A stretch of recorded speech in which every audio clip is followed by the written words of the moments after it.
Good morning and welcome to this morning's hearing entitled A Review of the State of and Barriers to Minority Home Ownership.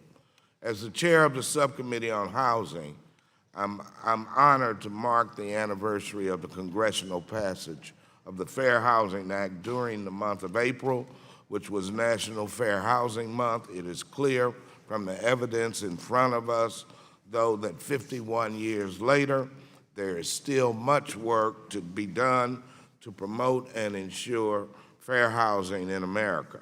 Just a few weeks ago, the Washington Post published an article, The Heartbreaking Decrease in Black Home Ownership, which told a sad tale, but also discusses some of the historical discrimination that led the home ownership rates to decrease for blacks and other minorities as a result of the recent financial crisis. President Lyndon Johnson signed the Fair Housing Act on April 11, 1968, 1 week after the assassination of Dr. Martin Luther King.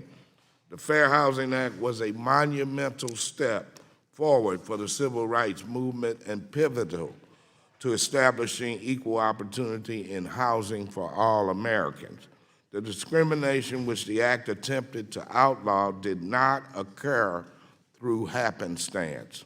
And although many private actors were complicit, research has shown that the government played a significant role.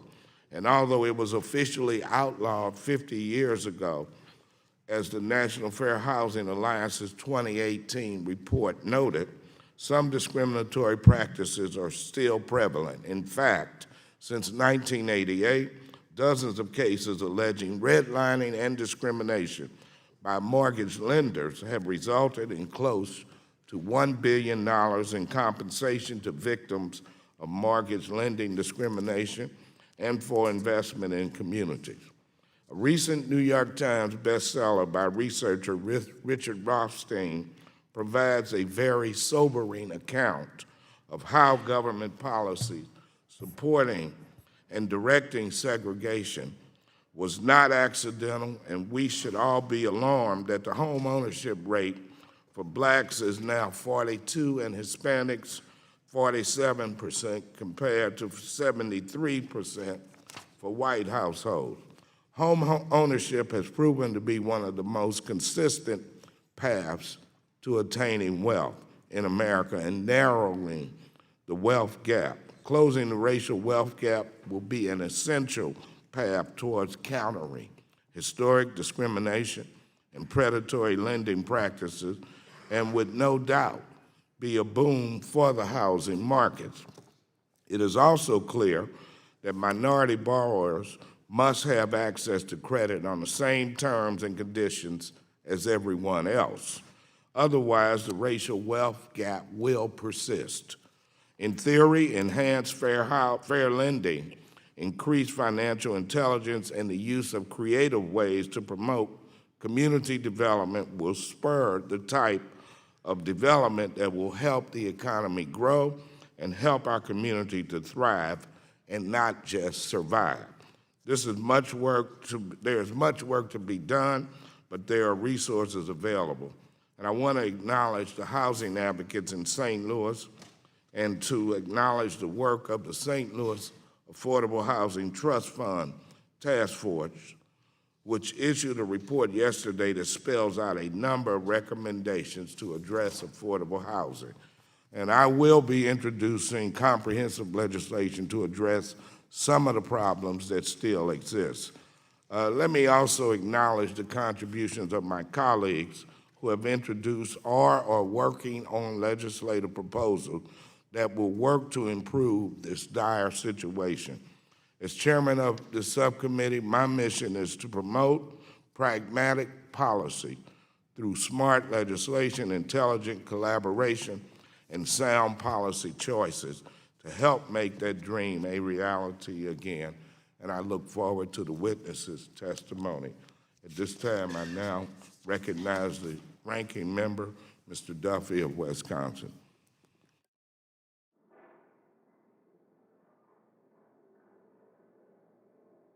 Thank you, Mr. Chairman, and I appreciate you holding this hearing. Welcome, witnesses.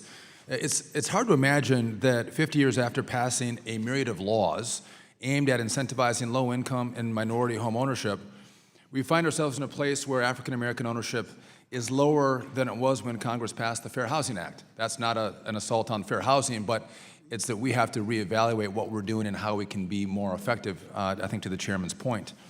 It's especially hard to imagine that with the lowest unemployment since 1969 at 3.6%, this is actually taking place today. I don't have the answers, but I want to work with the majority and Mr. Clay to uncover reasons for the disparity of home ownership and what the solutions are to fix it. Looking at recent history, we know minorities are targeted for predatory mortgages prior to 2008 in the crisis. Congress acted to ensure that lenders verify employment, debt levels, costs involved in the loan, the borrower's ability to repay at the FHA. Those disclosures are important, and we are still debating if we've hit the right balance on those disclosures.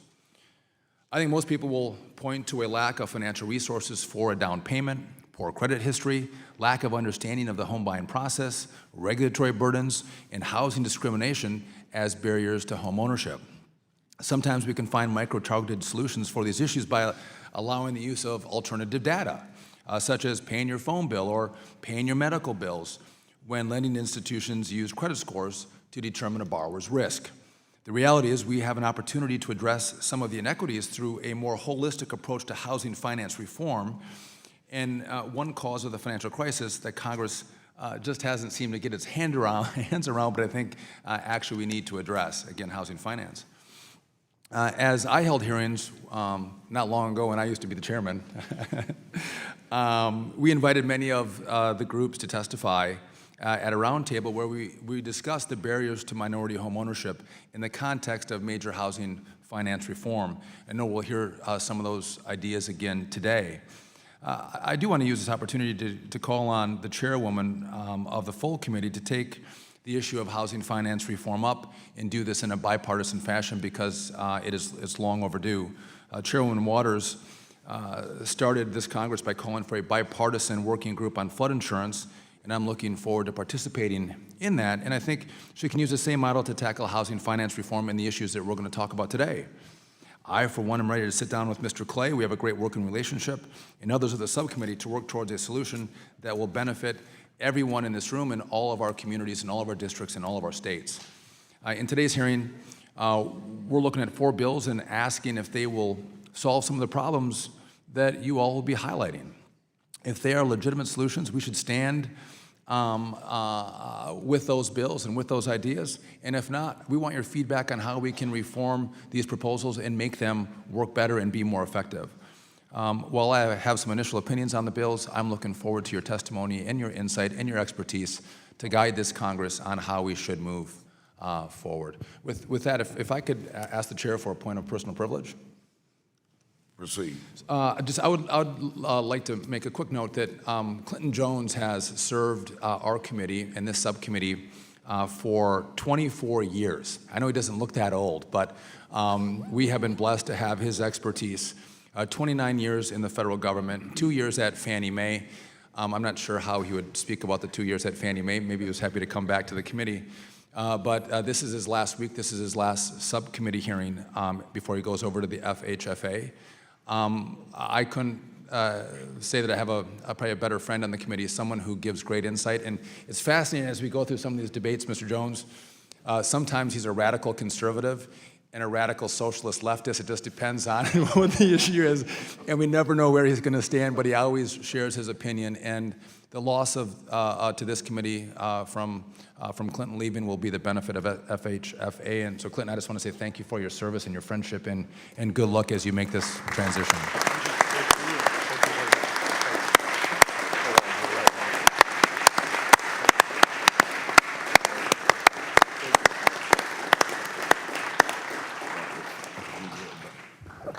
Gentleman yields back. Let me also congratulate Mr. Jones on your years of service here, and good luck in your future endeavors. Today we have a well-rounded panel of experts in the area. Oh, I see let me stop there with my opening statement and ask the chairwoman, did you want to make an opening statement? Yes, I'd like to, right after you, but not before Oh, I've done you. it. I've done ours. We've done You have? ours, so Okay. we Well, thank you will, for the yield to opportunity. I'd you. like to do that. I'd like to thank you, Mr. Clay. The racial gap in homeownership represents a failure to remedy decades of explicit government-sponsored discrimination in our housing markets. Due to the projected growth of minority households in the coming decades and the economic importance of the housing market, some analysts have argued that a failure to address the gap in minority home ownership and the corresponding wealth gap is not only a major civil rights issue, it is a threat to America's economic security. This hearing is an important hearing to hear from experts about the ongoing barriers to home ownership as well as potential solutions. I'm also very concerned that under Kathy Kranger's leadership, the Consumer Financial Protection Bureau last week issued a proposal to severely curtail data reporting under the Home Mortgage Disclosure Act, that is HMDA data, and which is a crucial tool used by the researchers, advocates, journalists, and the government to identify and combat predatory and discriminatory mortgage lending. And the Consumer Bureau must rescind this proposal at once. I look forward to discussing this and other issues with our witnesses, and thank you very much. I yield back. The chairwoman yields back, and I thank you for your opening statement. We have a well-rounded list of witnesses. And I'll start off by introducing them all. First witness will be Ms. Alana McCargo, Vice President of Housing Finance Policy from the Urban Institute. The next one will be Ms. Nikitra Bailey, Executive VP for the Center for Responsible Lending. Next will be Mr. Joseph Neary, partner of Neary and Richardson LLC and past president of the National Association of Hispanic Real Estate Professionals and current national board member. Then there will be Mr. Jeffrey Hicks, president of the National Association of Real Estate Brokers. After him will be Mrs. Carmen Castro Conroy, managing counselor, Montgomery County Housing Initiative Partnership. And after her will be Ms. Joanne Poole, the 2019 Vice Chair of Multicultural Real Estate Leadership Advisory Group of the National Association of Realtors. And after her will be Joel Griffith, Research Fellow, Financial Regulations from the Heritage Foundation. Welcome to you all. You are now recognized for 5 minutes to present your oral testimony, and we will start with Ms. McCargo. You may proceed. Chairman Clay, Ranking Member Duffy, and members of the subcommittee, thank you for the opportunity to testify today. My name is Elena McCargo. I am the Vice President of the Housing Finance Policy Center at the nonprofit Urban Institute. The views I express today are my own and should not be attributed to the Urban Institute, its trustees, or funders. This morning, I will share data on the critical role of homeownership access, housing affordability, and sustainability for households of color. My remarks will often focus on Black homeownership because the homeownership trends for Black Americans today are in a dire and declining state. And the Housing Finance Policy Center has been extensively researching these issues over the past several years. The face of our nation is changing profoundly and literally. As communities of color grow, their experiences will increasingly come to define the housing market of the future. Some projections suggest that in just 25 years, no racial or ethnic group will represent more than 50% of the U.S. population. The overwhelming majority of new home buyers in the next 10 years will be non-white, with more than half being Hispanic. And if current trends persist, however, the homeownership rate will significantly decline, and opportunities to build wealth through homeownership will as well. Becoming a homeowner in America today is getting further out of reach for most families. The cost of buying a home is high, and it's difficult to get a mortgage unless you have pristine credit. High rental costs make saving for a down payment on a house very challenging. The result has been a persistent and significant racial homeownership rate gap in the U.S. Just to level set, the national homeownership rate today is at 64%. Broken down by race, rates stand at 42% for blacks, 47% for Hispanics, reflecting gaps of 30 and 25 percentage points less than whites, whose homeownership rate is at around 72%. The racial homeownership gap is larger today than it was 50 years ago, as the chairman mentioned, and when race-based discrimination was actually legal in this country. Not only have we failed to make progress, we have lost precious ground. New solutions, programs, and policy interventions are needed. 4 facts I will highlight around the severity and persistence of the crisis in homeownership for people of color. First, despite big gains made during the housing boom, Black and Hispanic homeownership rates have never hit 50% in this country, and minorities disproportionately suffered the biggest stripping of wealth through the foreclosure crisis. Second, racial disparities exist across the nation. We looked at cities with the 100 largest Black populations across the country, and there is no city without a racial homeownership gap. Next, racial homeownership gaps are a generational dilemma, intergenerational dilemma. The homeownership gap is present with our seniors, our baby boomers, Generation X, and our research shows it persists with the large and very diverse generation of 74 million plus millennials. Finally, there are historical and structural barriers and biases that continue to live in our housing system that cannot be ignored or put aside if we are to make any progress over the next 50 years. These barriers must be eliminated in order to reverse these trends. The racial homeownership gap will have consequences for the financial health and well-being of future generations and for the entire country because homeownership remains the primary wealth-building tool for most Americans. Fed survey data shows that homeowners have significantly more wealth than renters. Today, the median homeowner has a net worth of roughly $200,000 compared to just $5,000 for renters. And while the Black and Hispanic homeowners have less than half the net worth of white homeowners, they still have considerably more than Black and Hispanic renters. The returns on homeownership are not just financial, of course. Homeownership provides shelter, stability, and enables families forced savings each month when making their mortgage payment, and the home equity that plays an increasingly important part in retirement security for seniors. I've shared several ideas for reducing the racial homeownership gap in my written testimony. Many of these ideas will require action from federal, state, and local agencies. I urge this committee to pursue a bipartisan action that will help change the direction of the persistent growing racial homeownership gap by addressing these priorities. The segregation in our communities and the disparities in accessing our housing markets did not come about by accident. Our history and our role and the role that the federal government played in creating segregated and undervalued neighborhoods through explicit race-based policies that benefited white families, helping them purchase homes through FHA and other programs that excluded people of color is well documented. It is my view that intentional policies will be needed to reverse decades of wealth stripping and decline. The data and the evidence are clear on this.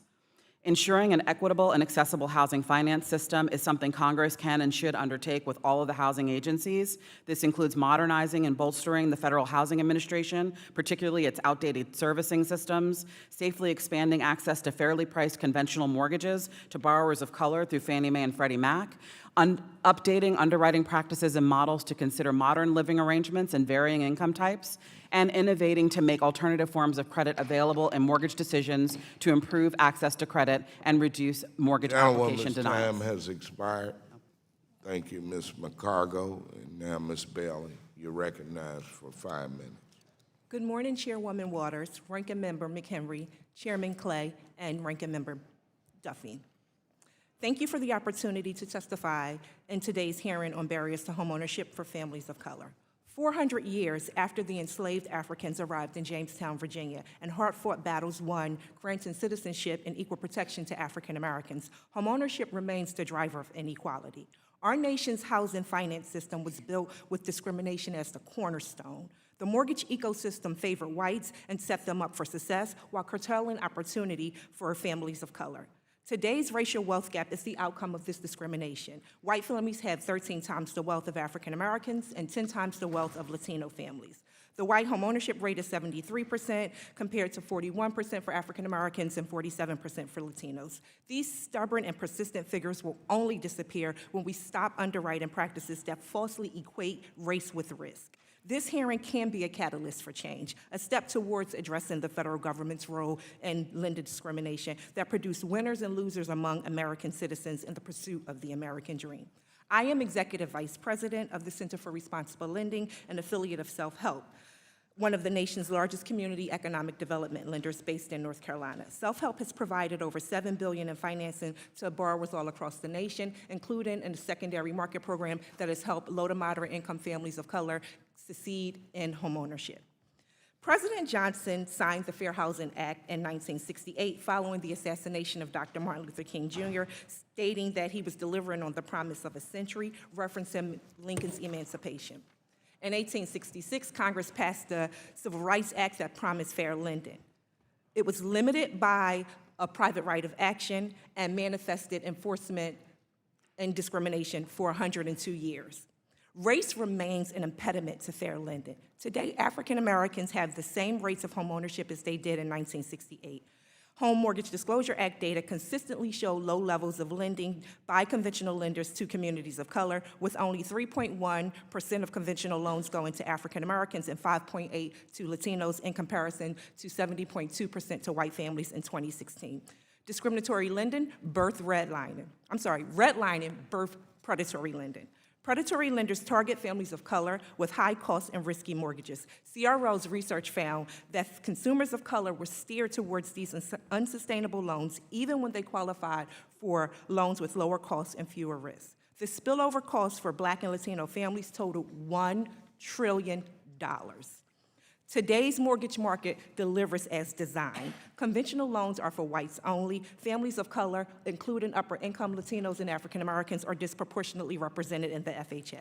Government-backed loans cannot and should not be the only sources of credit for low-wealth families. Post-recoveries, banks experience record profits, reporting $59.1 billion in the fourth quarter of 2018, up 133.4% from a year earlier. Fannie Mae data shows that loans to low-income families originated between 2010 and 2015 had a default rate of just 0.3%, approximately equal to that of loans to high borrowers originated in 2002 through 2004.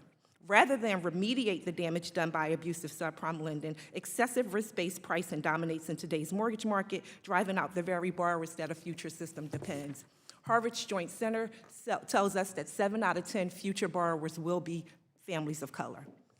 Mortgage discrimination's impact on families of color needs a federal response equal to the problems it created. Now is the time for action and not retreat. Some ways that we can achieve this goal is by increasing support for down payment assistance, requiring national banks ensure that 10% of their QM mortgage lending and small business lending occurs in communities where at least 20% of the population has experienced poverty for the last 30 years in exchange for FDIC insurance or to have their loans sold to the GSEs or Ginnie Mae. Strengthen and fairly enforce our nation's fair lending laws. These laws have never been fairly enforced. African Americans and Latinos have never operated in a fair and equitable mortgage system. If we had, many of the rates disparities discussed would be smaller than they are today. According to Demos, we would see a reduction in the homeownership and equity building for communities by considerable percentages.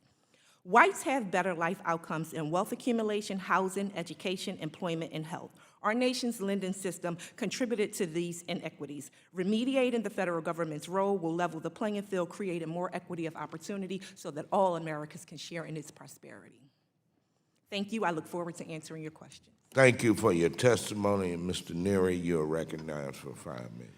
Good morning, Chairwoman Waters, Chairman Clay, Ranking Member Duffy, and distinguished members of the Subcommittee on Housing, Community Development, and Insurance. My name is Joseph Neary, and I'm here representing the National Association of Hispanic Real Estate Professionals, both as 2016 NARP National President and as a Chicago-based real estate attorney where I serve a largely Latino market. With over 30,000 members and over 80 local chapters, our organization is one of the largest Latino business organizations in the country. The force and passion behind our growing membership revolves around one primary mission: advancing sustainable Hispanic homeownership. Bottom line, we believe every individual who desires to become a homeowner and is able to sustain a mortgage should be granted access to the American dream. Today, my testimony will outline the current state of Hispanic homeownership and make several actionable recommendations for this committee to consider. This year's edition of our annual State of Hispanic Homeownership Report highlighted 4 consecutive years of homeownership growth for Latinos and the largest increase since 2005. In spite of this remarkable growth, homeownership rates among Latinos and other minority populations lag behind that of their non-Hispanic white counterparts. At the end of 2018, the Hispanic homeownership rate was 47.1%, compared to 73% for the non-Hispanic white population and 64.4% for the general population. While homeownership trends are positive, they should be much higher. And this is important because Hispanics will account for more than half of all new potential homeowners over the next several years, and 56% of all new homeowners by 2030. Hispanics have also accounted for more than half of the nation's population growth since the year 2000. And at a median age of 29, Hispanics are just entering into their prime home buying years, further increasing homeownership potential for decades to come. If homeownership rates across all ethnic groups were to remain what they are today, the national homeownership rate would decline to 55% over the next 40 years. The last time the homeownership rate was that low was in the years immediately following World War II.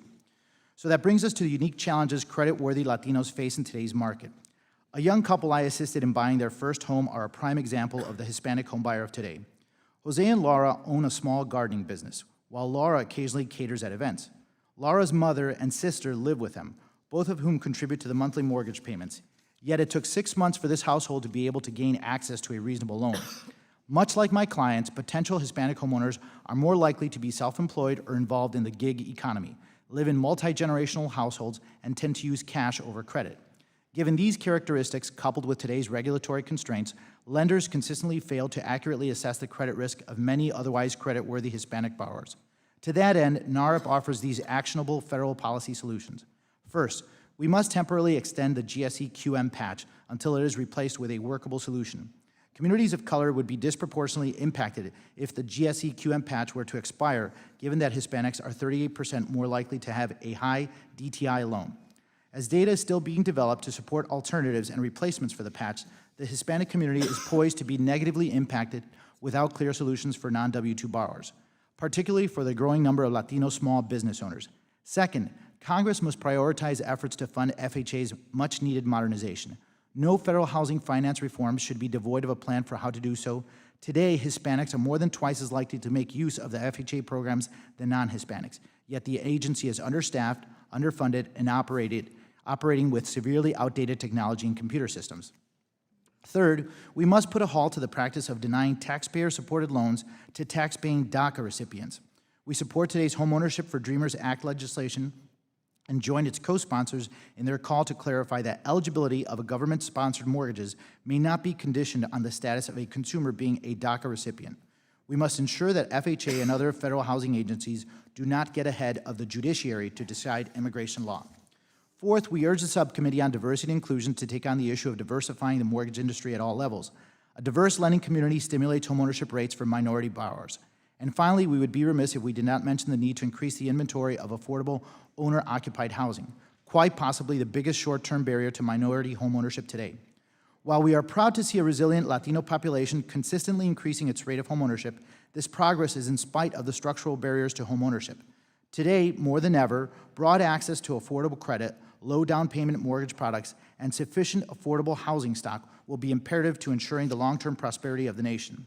Now is not the time to curtail access to the very products that have catapulted so many working-class Americans into the middle class. Instead, we must ensure that our housing system adequately adapts to the changing face of America's aspiring homeowner. Thank you.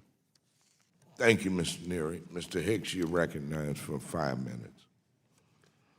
Good morning, Chairwoman Waters, Chairman Clay, Ranking Member Duffy, and distinguished members of this committee. Thank you for holding this hearing and for giving me the opportunity to testify about the important issue of minority homeownership in America. My name is Jeffrey Hicks from Atlanta, Georgia. I am the president of the National Association of Real Estate Brokers, NAREB. Founded in 1947, NAREB is the oldest minority real estate trade association in America. Its members are known as Realtors. The primary mission is reflected in NAREB's motto, democracy in housing. For 72 years, the association has worked to ensure that all Americans have equal access to homeownership opportunities in urban, suburban, and rural communities throughout the United States, and equal opportunity in the real estate profession for Black Americans. I am honored to be here today to provide our perspectives on what NAREB believes to be the barriers to minority homeownership in the United States. Our nation has a very complicated and checkered history with providing equal and equitable access to homeownership for Black Americans.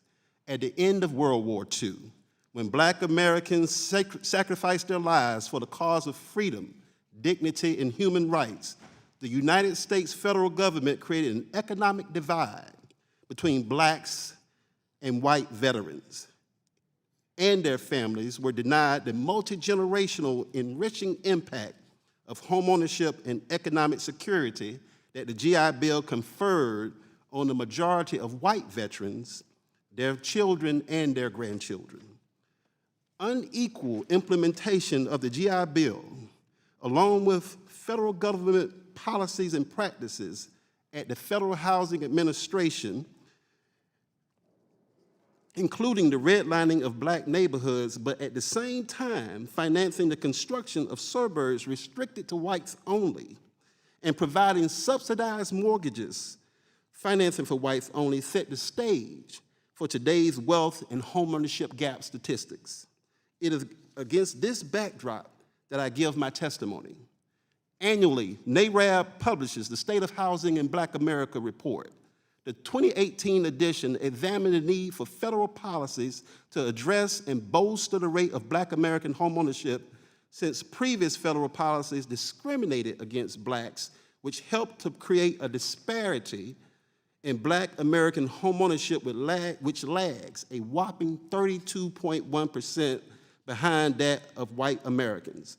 According to the first quarter 2019 Census Bureau statistics, the homeownership rate for Black Americans is 41.1% for Blacks versus 73.2% for whites. For these reasons, NARAD has adopted 3 policy principles that can work to increase homeownership among minorities. 1, we must continue to promote homeownership as a high priority public policy. NARAD calls for the passage of the American Dream Down Payment Savings Plan proposal by Congressman Meeks that would function from a tax perspective like the 529 College Savings Plan. Potential homebuyers and existing homebuyers desiring a move-up home will be allowed to save in an authorized account where the savings could grow tax-free and be used as a down payment for purchasing a home. 2, loan level equality, which would be the absence of hereditary or arbitrary class distinctions, biases, or privileges in the mortgage origination process. And 3, non-bank financial institutions should have an accountability structure. There's a growing concern about the lack of regulations for non-deposit mortgage lenders. While these entities are the growing force, now more than 50% of all mortgage originations, yet there's very little regulatory accountability. In closing, we need lawmakers and policymakers, local officials, home builders, and the financial industry to promote home ownership. I fear the value of home ownership is being lost on our young people and will be lost on future generations. Realtors will continue to be the conscience of the real estate industry, forever promoting democracy in housing, which is the right for every person to live in the neighborhood of their choice. Thank you, and I'll be happy to respond to any questions. Thank you, Mr. Hicks, and Mrs. Castro-Conroy. You're recognized for 5 minutes. Good morning, Chairwoman Waters, Chairman Clay, Ranking Member Duffy, and members of the committee. Thank you for the opportunity to testify today. My name is Carmen Castro-Conroy, and I'm the Managing Director, Housing Counselor at Housing Initiative Partnership. We are a nonprofit affordable housing developer and HUD-approved housing counseling agency located in Maryland. Our housing counselors have provided counseling, education, and advocacy to over 20,000 households to help them enter homeownership, avoid foreclosure, secure affordable rental housing, and strengthen their personal finances. We serve Prince George County, Maryland, one of the most affluent majority African American communities in the country, and Montgomery County, the 25th most diverse county in the country. The 2 primary barriers to minority homeownership are counseling staff witnesses are the lack of generational wealth, and the shortage of affordable housing. The parents, grandparents, and great-grandparents of African American and immigrant populations either did not benefit from or were intentionally excluded from the federal programs that allow white families to build generational wealth. During the housing bubble, the housing market exploited the communities that lack wealth. We work with over 10,000 homeowners in default during the foreclosure crisis. A vastly disproportionate percentage, 98% of those defaulting homeowners were minority households. To a person, our clients presented their counselors with the most toxic loan documents we had ever seen. We know now that lenders created these dangerous predatory products to be easily accessible, specifically to these populations that had been historically excluded from access to credit. The result? The African American and immigrant households we work with watch as their hard-fought financial gains and accumulation of equity slipped through their hands, draining their wealth away at an alarming and devastating rate. An African American family we work with illustrates this loss of wealth. This family purchased in 2005, and despite their solid income and recent savings, their mortgage contained an adjustable interest rate that spiked to 15% by the time we met in 2008. A housing counselor helped negotiate a loan workout with a new 4% interest rate. But the home had lost value after the housing crash, and the family continues to be saddled with close to $80,000 in negative equity. In communities of color we serve, home values are often far below pre-recession levels. And in some cities, you will find as many as 1 in 5 homeowners with negative equity. On the purchase side, the lack of affordable rental housing creates barriers for minority households seeking to enter homeownership. Minority households that have sufficient income to qualify for a mortgage are often unable to save or pay down debts due to the high cost of rental housing. One of our clients that emigrated from the Republic of Congo in 1995 and began working as a nursing assistant illustrates this challenge. She had achieved a household monthly income of $6,000, but her credit was low due to her debts. She worked steadily for 2 years to adhere to a very strict budget, often meeting monthly with a counselor, and succeeded in paying down debt, building savings, and purchasing a $20,000 townhouse in 2018 with an FHA loan. This product allowed her to access homeownership, but it came at a high cost. Her higher than market interest rate and high mortgage insurance fees will cost her $89,000 over the life of the loan. Minority households that have been historically excluded from or exploited by the credit market deserve a better federal response, one that provides low-wealth borrowers safe and sustainable mortgages without the prohibitive fees. Finally, any federal response to increase homeownership for low-wealth minority communities should include housing counseling. Research is clear. Loans made to borrowers who had received pre-purchase counseling perform better. We hope Congress will improve access to sustainable homeownership for the minority communities. Thank you. Thank you, Mrs. Castro-Conroy. Mrs. Poole, you are recognized for 5 minutes. Thank you. Good morning, Chairman Waters, Chairman Clay, and Ranking Member Duffy, and members of the subcommittee. My name is Joanne Poole. As a Realtor in Baltimore, Maryland, I have 33 years of experience working with the people of Anne Arundel County, Prince George's County, Baltimore City, and Baltimore County.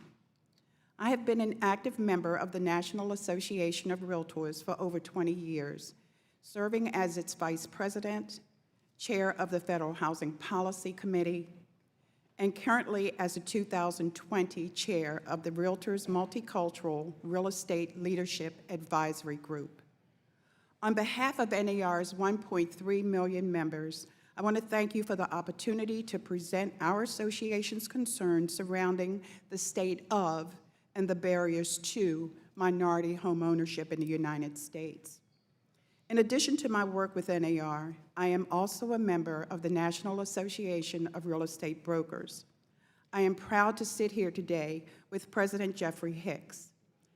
Under President Hicks's leadership, NAREB continues to play its historic role, highlighting the critical issues this committee has convened to discuss. To many people in this country, homeownership is synonymous with the American dream. Homeownership provides for stable communities, increases civic participation, and builds our feelings of self-worth and self-esteem. In fact, studies have shown that the children of homeowners go on to earn more as adults. But sadly, stark racial disparities in the rate of home ownership demonstrate that this dream remains out of reach for countless families and potential home buyers across the United States. For example, the rate of home ownership for African Americans has returned to levels not seen since before the passage of the Fair Housing Act, and as it has been mentioned, that was over 50 years ago. NAR and NAREB and the Urban Institute recently convened a roundtable focusing on improving African American home ownership rates. A 5-point framework that can be applied across all minority communities emerged and continues to be developed. Namely, these priorities include advancing local policy solutions, tackling housing supply constraints and affordability, promoting an equitable and accessible housing finance system, engaging in outreach to mortgage-ready individuals, and maintaining a focus on sustainable homeownership and preservation. NAR strongly supports the production of affordable housing and efforts to increase the supply of entry-level homes.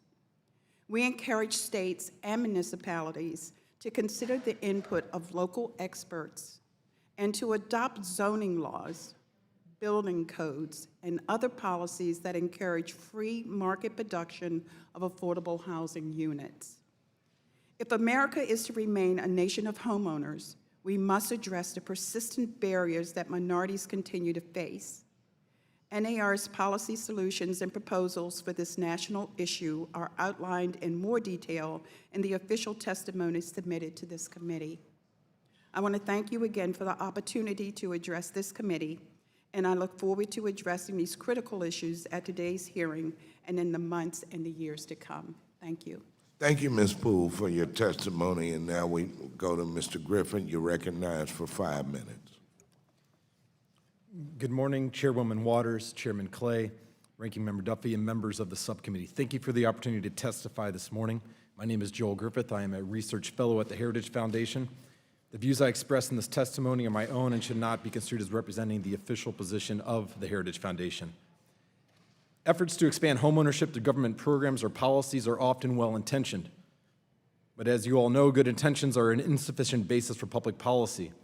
Directing resources to the housing sector through government subsidies, mandates, and guarantees may financially benefit select special interests such as MBS investors and lenders, but this negatively impacts affordability for all, including minorities. Furthermore, a focus on simply expanding home ownership fails to recognize that home ownership itself does not suddenly improve a borrower's financial health, enhance her skill set, or expand her economic opportunities. In other words, home ownership stems from financial health, a profitable skill set, and economic opportunity. These desirable conditions are not simply created by virtue of owning a home. Closing the gap in wealth accumulation and multiplying the opportunities to create such wealth requires an approach different from the government housing subsidies, mortgage guarantees, and mandates of the past. Congress can help make housing more affordable, but this is actually accomplished by shrinking the federal role in housing finance. Data show that heavy government involvement in the home finance sector failed to substantially increase home ownership long-term, despite the trillions of dollars worth of credit that flowed to those with lower credit scores, minimal income documentation, less stable employment history, and scant down payments. Robust home ownership in this country was established long before the government became heavily involved in the housing market. Fannie Mae was not allowed to purchase non-government insured mortgages until 1968. But in the 2 decades prior to that watershed change, Government-backed mortgages never accounted for 6% of the market in any given year. Yet the homeownership rate was 64% in 1968 overall. That was virtually unchanged compared to today. For blacks, homeownership actually grew from 35% in 1950 to 42% in 1970 and increased to 44% in 1980. But by 1990, after the securitization market had begun expanding, black homeownership actually declined to 43%. And now in 2019, as discussed already, homeownership in the black community has declined even further to 41%. The fact is that homeownership rates for blacks and for the nation as a whole are nearly unchanged today compared to 1990. This indicates that additional leverage that many are recommending should not be relied upon to increase the rate of homeownership further. But rather than recognize the realities, congressional inaction has expanded the government's role in the wake of the prior financial crisis. This is leading once again to widespread unaffordability and increased taxpayer risk. In fact, adjusted for inflation, residential property prices in the United States in the middle of last year had reached levels close to the peak of the bubble. The home price to income ratio is now at 3.5. That is very close to the peak prior to the last crisis. The current system perpetuates inflated prices and deprives other sectors of needed financial resources. It is difficult to argue that these policies improve the status quo for anyone other than lenders, securitizers, and MBS investors. Optimally, Congress will work to make housing more affordable by gradually reducing those subsidies, but this alone will not close the wealth gap. What we need is an increase in economic opportunity. This also requires state and local governments sharing that responsibility and eliminating the artificial barriers to economic growth, such as unreasonably high minimum wages, occupational licensing, and unreasonable zoning restrictions. Lastly, failing public schools contribute to a relative lack of education, marketable skills, and other forms of human capital. To better equip the next generation to prosper, we need expanded educational choice. Many of the underperforming public schools are located in economically deprived areas with a disproportionately large minority population. The government-granted education monopoly fails the millions of students who are subsequently unable to effectively compete in the labor market. Educational choice will help close this opportunity gap. These three steps will diminish government interference, will unlock human potential, and expand opportunities for all. Thank you. Thank you, Mr. Griffin, for your testimony. I now recognize myself for 5 minutes for questioning. Ms. Castro-Conroy, in your testimony, you mentioned an African-American family that had solid income but was still saddled with a predatory loan. Do you suspect that there are other families out there like this who unfortunately were not aware of the services that the Housing Initiative Partnership provides? Yes, there are other families that do not know about the services that we provide, and we have also seen other families who have been impacted very similar to this case as well. And as a follow-up, how do we educate other families so that they are not subject to the type of bad financial practices that this family encountered? We provide financial education to all of our clients with the counseling that we do. So when we work with them, we look at their budgets, we look at their credit reports, we talk about savings, we talk about debt. So we start educating them in the process of becoming homeowners, whether they're renting, even when they are actual homeowners, we always look at their finances, try to educate them. And that counseling service is effective and helps. Yes, we see results. We keep track of how they improve in their credit score, how they improve in their savings, and how they reduce their debt through time. Thank you so much. Ms. Bailey, from a historical perspective, you talk about how Jim Crow laws and groups like the Ku Klux Klan worked diligently to keep African Americans down, and when African American neighborhoods flourished, like the one known as America's Black Wall Street until the Tulsa race riot of 1921, in which white residents massacred 26 black residents, injuring hundreds more, and razed the neighborhood within hours.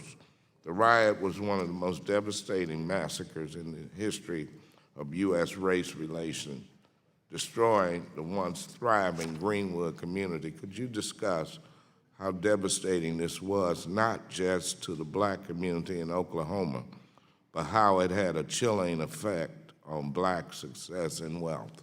Yes, thank you for the opportunity.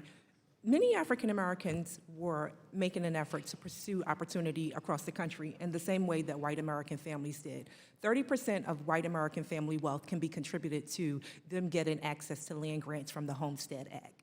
African American families were following in that trend and relocated from the South throughout the nation, including western cities like Tulsa, Oklahoma. However, they faced terrorism because right as the nation was moving forward with more sound economic and fairness policies, it met an equal and opposite reaction where we wanted to preserve white supremacy in this nation. And in doing that, we created barriers to opportunities for African Americans that really jeopardized their communities in the way that you just identified with the evidence from Tulsa. It's important to say that Tulsa is not the only place.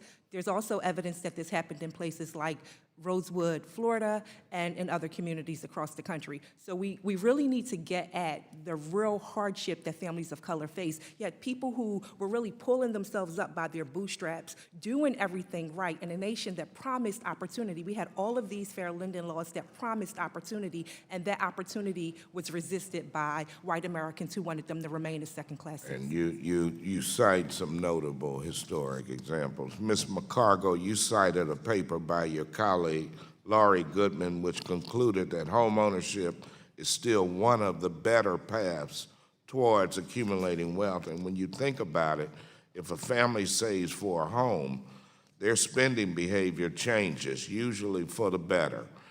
They become more financially astute and they work towards a goal. Could you discuss home ownership and wealth accumulation and some of the solutions which you mentioned in your testimony?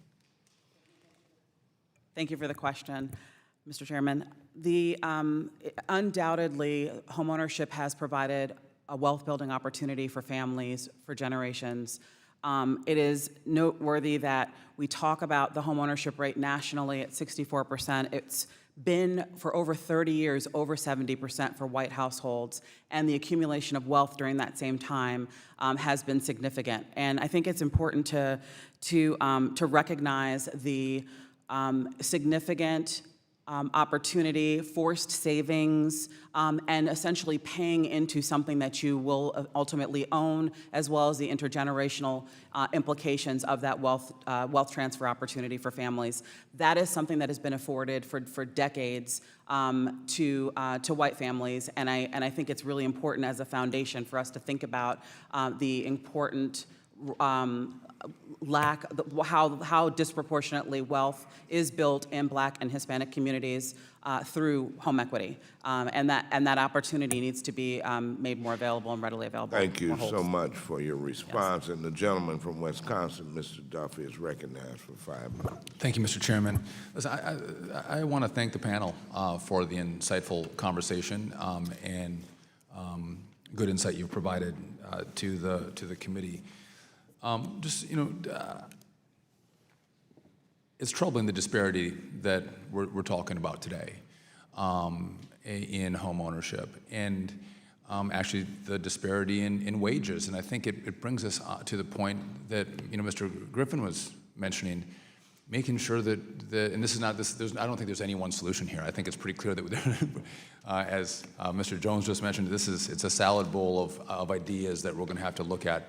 I don't think there's any one single bullet, but you talked about regulation and education and choice. What impact do you think that'll have on incomes, but also then, on home ownership? Thank you for your question. I think, yes, all of us, regardless of what side of the political aisle we fall on, are deeply troubled by the fact that there's this gap in opportunity. But what we see is that you have minority communities that are disproportionately in local areas that have an inordinate number of regulations that are impeding the ability to even get on that first rung of the economic ladder. When you compound that with the lack of educational opportunities that many minority communities have because of where they're located, it compounds the problem. That's why I talked about the educational choice a bit. This is a more difficult solution than simply subsidizing somebody's purchase, but longer term, this can have lasting impacts because somebody with a better education will be better equipped to make prudent financial choices and probably more importantly, will have the opportunity to earn more over a longer term.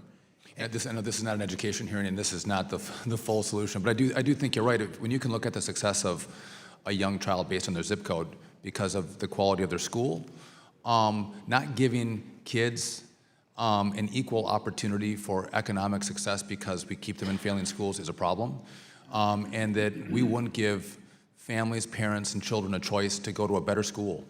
I find that to be outrageous because I think better than Mr. Clay and myself, families know better what's best for their children, and we don't offer that opportunity. I think that's maybe getting more to the one of the root causes as some of the other issues that were brought up today. But I appreciate that. Also, you have to be able to save money, right? So if you start out as a renter, I got to be able to save money for a down payment. Not Mr. Hicks. I like your testimony and some of the ideas that you brought up. I mean, let's give people an incentive to save for a down payment, maybe a tax-free incentive to go. I'm not paying that, whatever percent you're at. I got to keep all that money, and I'm gonna work towards that home ownership. But one of the problems that we've discussed in this committee is, and as we dealt with flood insurance, I'm all about making sure that we have smart regulations so we're building quality homes for the spaces in which we build. But if we have too many rules and regulations and too many ordinances, all of a sudden we start jacking up the cost of housing, so we have people who can least afford it paying higher rents. That's less money they can put in the bank to save for a home.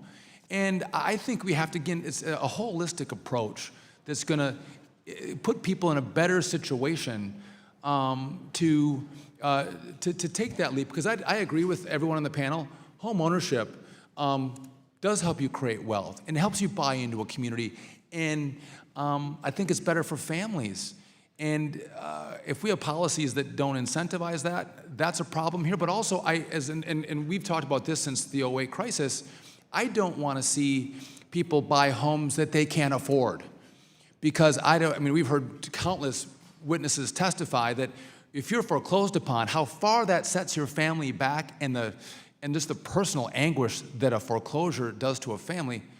We don't want anyone to go through that. Is that fair? We don't want to give loans to people who can't afford them just to say home ownership is the highest priority. Actually, home ownership for a home that you can afford is the highest priority. Is that fair? Yes. I only have 40 seconds. If you could just give us your the one thing. I know there's no silver bullet, so you're all gonna have different answers. Give me the one thing we can do that you think will make the biggest difference on minority home ownership. And by the way, my wife is a Latina, and she'll tell you that Hispanics start businesses at 3 times the national average, and your point on W-2s is exactly right, and my wife would be singing off your sheet. But I'm sorry, Ms. McCargo, do you start? I think that one of the critical things is increasing the supply of affordable housing. I think that is one of the most important things that we need in the short term. So absolutely, supply. Ms. Bailey? Reforming the housing finance system, GSEs, to regulated utilities with oversight to preserve the important public interest mission of duty to serve. Great. Mr. Henry? I would say definitely some modernization of FHA is vitally important to make sure that we don't lose some important protections that we have for communities of color, because we need to have low down payment assistance programs. Those are vital to our communities to be able to obtain and increase our home ownership rates. Mr. Hicks? I would say support of the American Dream Down Payment Savings Plan and support of programs like the Federal Home Loan Bank of San Francisco's WISH program, which is a 4 to 1% match for savings. Great. Ms. Castro-Conroy? I would have to say to support comprehensive housing counseling agencies that provide credit counseling, rental counseling, Education. pre-purchase, home buyer education. We see all the cases, we see the needs, we know how we can help our families. Removing some of the local zoning issues and restrictions that cause affordable housing not to be built. Absolutely. Mr. Griffith? equipping the next generation to earn more so they can seize economic opportunities to make investment decisions of their own choosing. Thank you. The gentleman's time has expired. We now recognize the Chairwoman, Ms. Waters, for 5 minutes. Thank you very much. Let me thank all of our panelists, and allow me to thank you, Mr. Clay, for putting this panel together. This is perhaps one of, if not the most diverse panel that we've had before us on any issue, and it's good to know that with the fact that Democrats are in the leadership, that we can have these kind of panels that reflect America. Thank you so very much for putting this panel together. I just want to say to our panelists today that during the crisis, I got very much involved in learning a lot about loan modifications. Of course, we were advised by, I think, our ethics committee that we were not supposed to do that, but I defied all of that, and I started to call these institutions to find out about why certain of my constituents were being foreclosed on and the way that it was happening.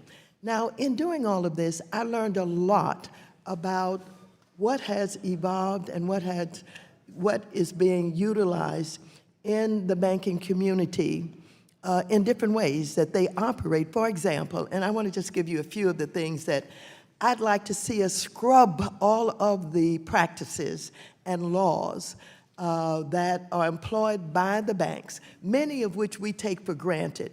Let's take for granted interest-only loans, where they are adjustable rate. When the adjustable rate, I guess, expires, I don't know how many years it is and whether or not we should have a law to say how many years it is, 5 to 10 years. And now you're paying not only interest, but you're paying for the principal.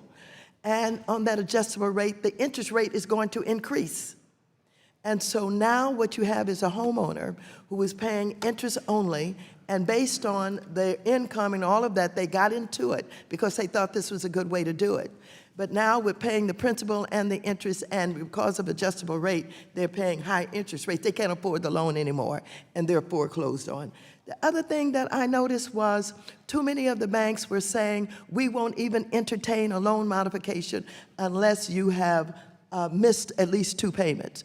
And by the time you miss 2 payments and you go through a loan modification attempt, you can't afford to pay up and get back in to the loan. We want to take a look at that kind of stuff. The other thing is many of these foreclosures, and particularly what was happening with the robo calling that was done, and you found that there were people who lost their homes because they missed X number of payments. And then they package these loans with hedge funds or some of these other folks who go about, I call them scavengers almost. And they then, the equity that was built up in the home is not given any consideration for the cost of selling that are putting it in the package. That home might be worth, I don't know, $300,000. But when they package them, you have, Countrywide that used to be in operation and all of their folks who are buying the things for pennies on a dollar. And if you had done that for the people living in the homes that could not afford to make their payments for a couple of months, they could have stayed in their home. So I bring this to your attention along with fraud. I had folks who said that, this person who sold me this loan, they said, don't worry about my income. They could fix that, and they signed the loan for me. Where do they turn? If they don't have a private attorney, there's no fraud division in the bank that's going to take a look at that and help out with unraveling this fraud. So there are a lot of things that have developed, some of which we take for granted, is the way that they do business. We need to scrub these mortgages and all of the rules and practices and come up with a laundry list of what we think needs to be taken out of the way that these home mortgages are done. These are just some of the things that I ran into as I was helping to do loan modifications.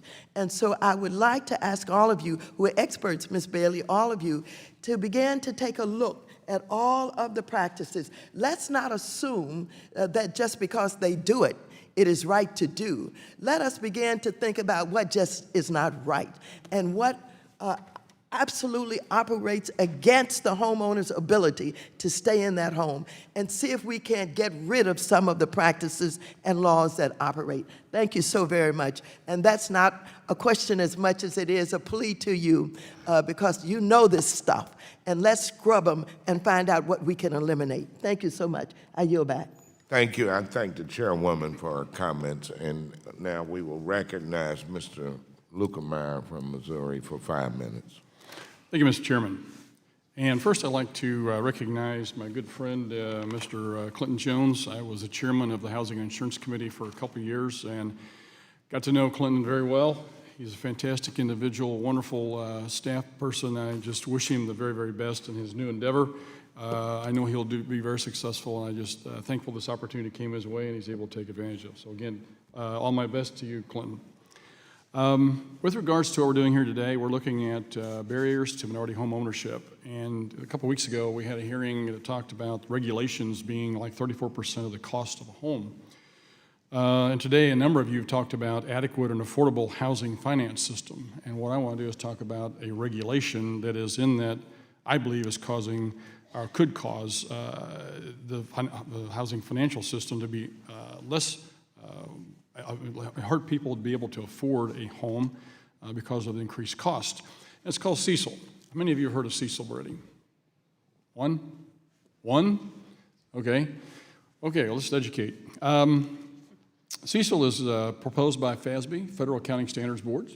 It's called Current Expected Credit Loss, and what they are proposing to do is to have, they believe that there needs to be a better transparency with regards to loss on a bank's balance sheet with regards to mortgage loan exposure. Unfortunately, that goes across the board, not just banks, but credit unions, mortgage bankers, anybody that makes a housing loan, as well as the GSEs. I've even had asset managers, insurance companies, as well as credit card companies talk to me because it will affect them in certain ways.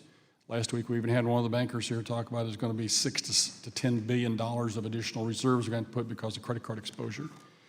The reason it's concerning to me is because in a committee back in December that I chaired, which was the Financial Institutions Subcommittee, the mortgage or the Home Builders Association indicated that it would cost, if you have an increased cost of a home loan of $1,000, 100,000 people across the country no longer have access to home loans. Is that familiar? Are you familiar with that, Mr. Neri? Yeah. I am familiar with it. It definitely is a proposal that would be onerously burdensome for a lot of the smaller regional banks. Certainly, if you're going to have a standard rule that's going to apply across the board, I think obviously you'd have more adherence. It'd be easier to adhere to by the larger institutions, but when you're talking about credit unions and you're talking about municipal, small, regional banks, it is going to be a higher burden, which I think is very, very difficult to accept because we have institutions, at least in communities of color, that are often reliant on these local institutions as well. And if you burden them, put them out of business, or make it unreasonable for them to be able to afford or to be able to offer loans, it really would do an injustice to those communities which they serve. Yeah, my thought process is going to really impact the low and moderate income folks tremendously because when you increase these costs, which I've the credit unions have given me a couple of studies, the different ones said there are going to be additional $30 billion in lost capital they're going to have to replace. One of them has talked like 30% of, over 30% of their members are going to either cut lending or they're going to have to increase cost or increase the cost to the consumer for their services. If that happens, the availability of home loans is not going to be there. And so that's one part of it. The other part is the pro-cyclicality of this thing. In other words, one of the problems is that if this happens and the economy turns down, the financial institutions have to reserve more, and if they reserve more, it means they got to charge more, which means they have less ability to lend, which means you start spiraling downward. And this is what happened with the mark-to-market. This is exactly the problem that the FASB folks caused and helped exacerbate the crash of '08 because of the mark-to-market situation, which they then had to pull that rule back because they didn't study the potential impacts. And in this situation, they haven't studied the potential impacts of either. They admit to me that they have not studied this to see what could happen here. So this is very, very concerning to me. I'm hopeful that all of you will look into this. To me, it's going to have a dramatic impact on especially the groups that you're talking about here, the low and moderate income folks, that we want to make sure they have the ability to have that American dream, the home. And if you can do a study, please send it to me. I'd be more than happy to take it and run with it. I know the Realtors Association, I've talked to some of you folks already. This is going to have a dramatic impact on your ability, Mr. Hicks, on yours as well. Mr. Neri, this one regulation could be as impactful as any other regulation that's being proposed right now by anybody across the board if you think about what's going on. And the GSEs, if you've got a $5 trillion portfolio of almost 30-year loans, imagine how much money is going to have to be reserved for that. I'm out of time, but thank you so much. And again, if you can send me your studies, I'd sure appreciate it. Thank you. Gentleman from Missouri, time has expired. The gentlewoman from Ohio, Mrs. Beatty, who is also the chair of the Subcommittee on Diversity and Inclusion, is recognized for 5 minutes. Thank you very much, Chairman Clay. Thank you also to Ranking Member Duffy and to the panel. Before I get started, let me also echo my thanks and congratulations, Clinton, to you for all your years of service. I want to start out by thanking you, as our Chairwoman of Financial Services stated, for having a panel that is very diverse, not only in gender and race and ethnicity, but their brilliance that they bring to the diversity of their experience in this very important issue. For some 20 years, I worked as a consultant in housing, so I give you a personal thank you for helping and fighting for all those who benefit from your services. Today is an exciting day for me, Mr. Chairman. One, I like that you said you're going to include pragmatic legislation in the work that we do. Mr. Duffy, I'm sorry he's not here, but I want to thank him for acknowledging and reminding us that some 50 years later, we still have disparities, especially with African Americans. So when we talk about funding and moving that needle, I am sure Mr. Duffy will be right there with you, Mr. Clay, in making sure that we fund and finance FHA and all of the housing programs. But on the pragmatic side, let me share with all today that included in today's hearing is my bill, the House Financial Literacy Act, H.R. 2162. To the panel, I am very pleased to hear you, Mrs. Castro Conroy, Mr. Hicks, and Mr. Neary for talking about the value of education and making sure that we include legislation and programs that can be helpful. Well, this bill would give first-time homeowners a 25 basic point reduction on their upfront mortgage insurance premiums if they take a HUD-approved housing counseling program. This bill will essentially lower the cost due at closing by reducing the current upfront mortgage insurance premium on an FHA loan of 1.75 to 1.5%. So basically, if you were buying a home at $200,000, you would get a $500 reduction. If it was $300,000, you could do the math, $750,000, $400,000, $1,000.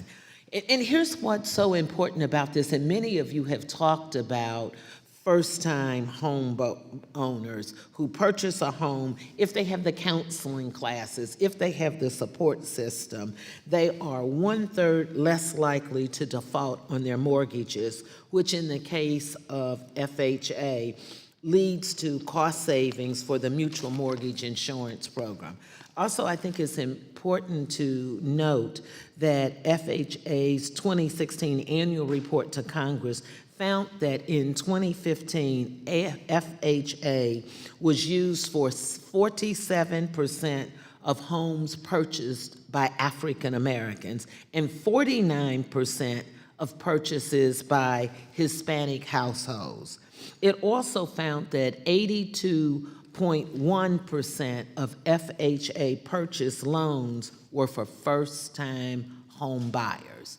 Now, all of you are very familiar with probably Section 2126 of the 2008 when Congress passed and the President signed the Housing and Economic Recovery Act. Well, as you will be reminded, it authorized $25 million a year between 2009 and 2015. So I would like to ask you all, do you support the fact of having education and counseling, and that we should, of course, make sure that Congress should pass those dollars again? So I only have about 30 seconds. Ms. Conroy, Mr. Hicks? Definitely support. Yes. Thank you. Ms. Bailey? Yes. Mr. Griffith? I can't endorse specific legislation, but I support education of borrowers. Ms. Poole? NAR absolutely supports this bill. Ms. McCargo? I absolutely think that the educational component is critical to the solving of these issues, and housing counseling as well. Okay. Thank you very much, Mr. Chairman. I yield back. I thank the gentlewoman from Ohio, and I recognize the gentleman from Michigan, Mr. Huizinga, for 5 minutes. Thank you, Mr. Chairman, and I've had a kind of a front row seat into some of these issues in my own career. I have been a licensed realtor in the past. I've had family members who have been licensed realtors literally since, well, my earliest memories, and thought it was the coolest thing when my uncle, his beeper went off, and it was for those of you that have been in the industry, and Ms. Poole, you're nodding your head, you had, I think, 2 times that you could hear whatever that message was, right?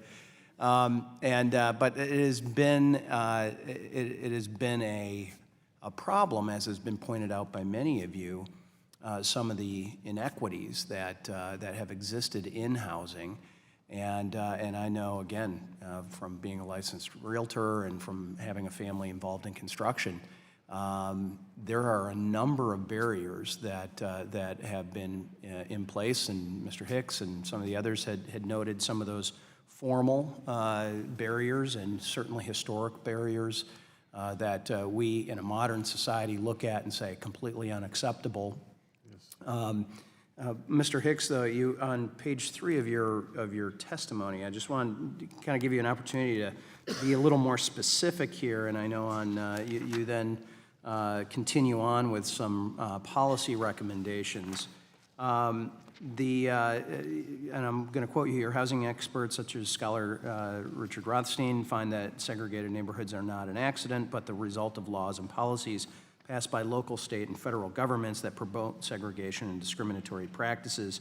Can you be more specific on what some of those local and state laws might be? And this goes back to some of the discussion that we've had in this committee a number of times, which are, what are some of those cost barriers that are put up by local governments that you know, whether it's lot size, whether it's certain building requirements. Mr. Neri, I see you nodding your head too, but please, either of you jump in. Ms. Poole. Well, when you start talking about cost barriers historically, is that what you're asking? No, I'm asking right now. What are state and local governments, and expand upon that if you need to on the federal government as well? What are some of those barriers for that entry? You know, Mr. Neri, if you want to jump in. I just wanted to just clarify, are you speaking as to maybe some of the costs for affordable housing or building homes? Is that what we're discussing? That's what I guess I'm trying to get Mr. Hicks to find out if that is what he meant. Well, I will speak to that. But yes. Definitely one of the grave issues that we see across the country when you're talking about building affordable homes for first-time home buyers is the fact that there is just exorbitant amounts of costs just for startup, just to start to really shovel the ground. Our friends at the home builders would tell you that the average, in the average municipality, they're spending, or the average builder is spending about $90,000 just in permits and zoning and what have you before they can actually construct a home.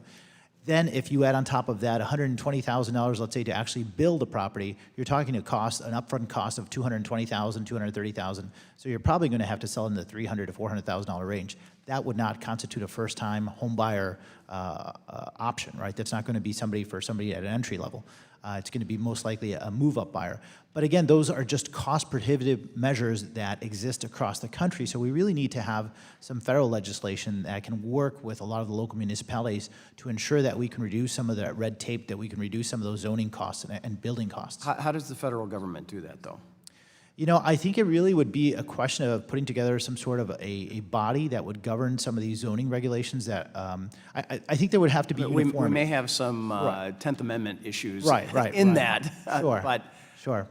But I think there would definitely be some standards that can be put into place for zoning departments, building departments for municipalities across the country. I think cities would adopt a lot of those regulations to try to create some uniformity. But you also have issues right now just when you're talking about labor and we're talking about building costs. There's obviously, right now there's been a lot of stories written about the costs in lumber and costs in labor shortages, so you have higher costs for builders as well. So I mean, those are obviously ancillary issues that need to be dealt with as well. But I think there needs to be some sort of a uniform system across the country to try to reduce some of those upfront costs. Ms. Poole, Yeah, I would love to add to that, in addition to some of the zoning laws and some of the cost of building new construction. If grants are not there, a lot of times there's no affordable homes put in those developments. Another piece that we have to consider is that when some new construction is being built, there are deferred costs that are then pushed off to the homeowner so that the builder doesn't absorb those costs. Things like front foot assessments. And in this case, could total an additional $400 to $600 a year just in paying for the deferred charges of putting in public water and sewer. So as they go through, you start thinking about all the costs that are then referred over to the homeowner, and it all of a sudden disqualifies them possibly for a loan.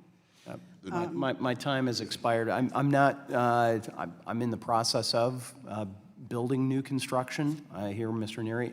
I have never been a part of any project that has put, other than vacant land, put any kind of delayed sewer and water assessment on those. But maybe we can talk about that at I a... would love Gentleman to talk to you from about it. Michigan's time has expired. I now recognize the gentleman from California, Mr. Vargas, for 5 minutes. Thank you very much, Mr. Chairman. I appreciate what you're doing here today, and especially the panel being here. I agree with Mr. Lukemeyer completely that it's still the American dream to own a house. I still believe that. It certainly was the case in my family. I know that once our family was able to buy a house, it really stabilized our finances, and it allowed my parents later on to help us with college costs, and so I'm very appreciative of that. I did want to ask some specific questions, however, with regard to DACA recipients, since we're talking about dreams. You know, it was the case in the past that HUD and FHA was not preventing DACA recipients from getting FHA loans. Now, my understanding is that there's nothing in writing that prevents them from getting FHA loans, but now that they, both FHA and HUD are verbally saying that they're not eligible.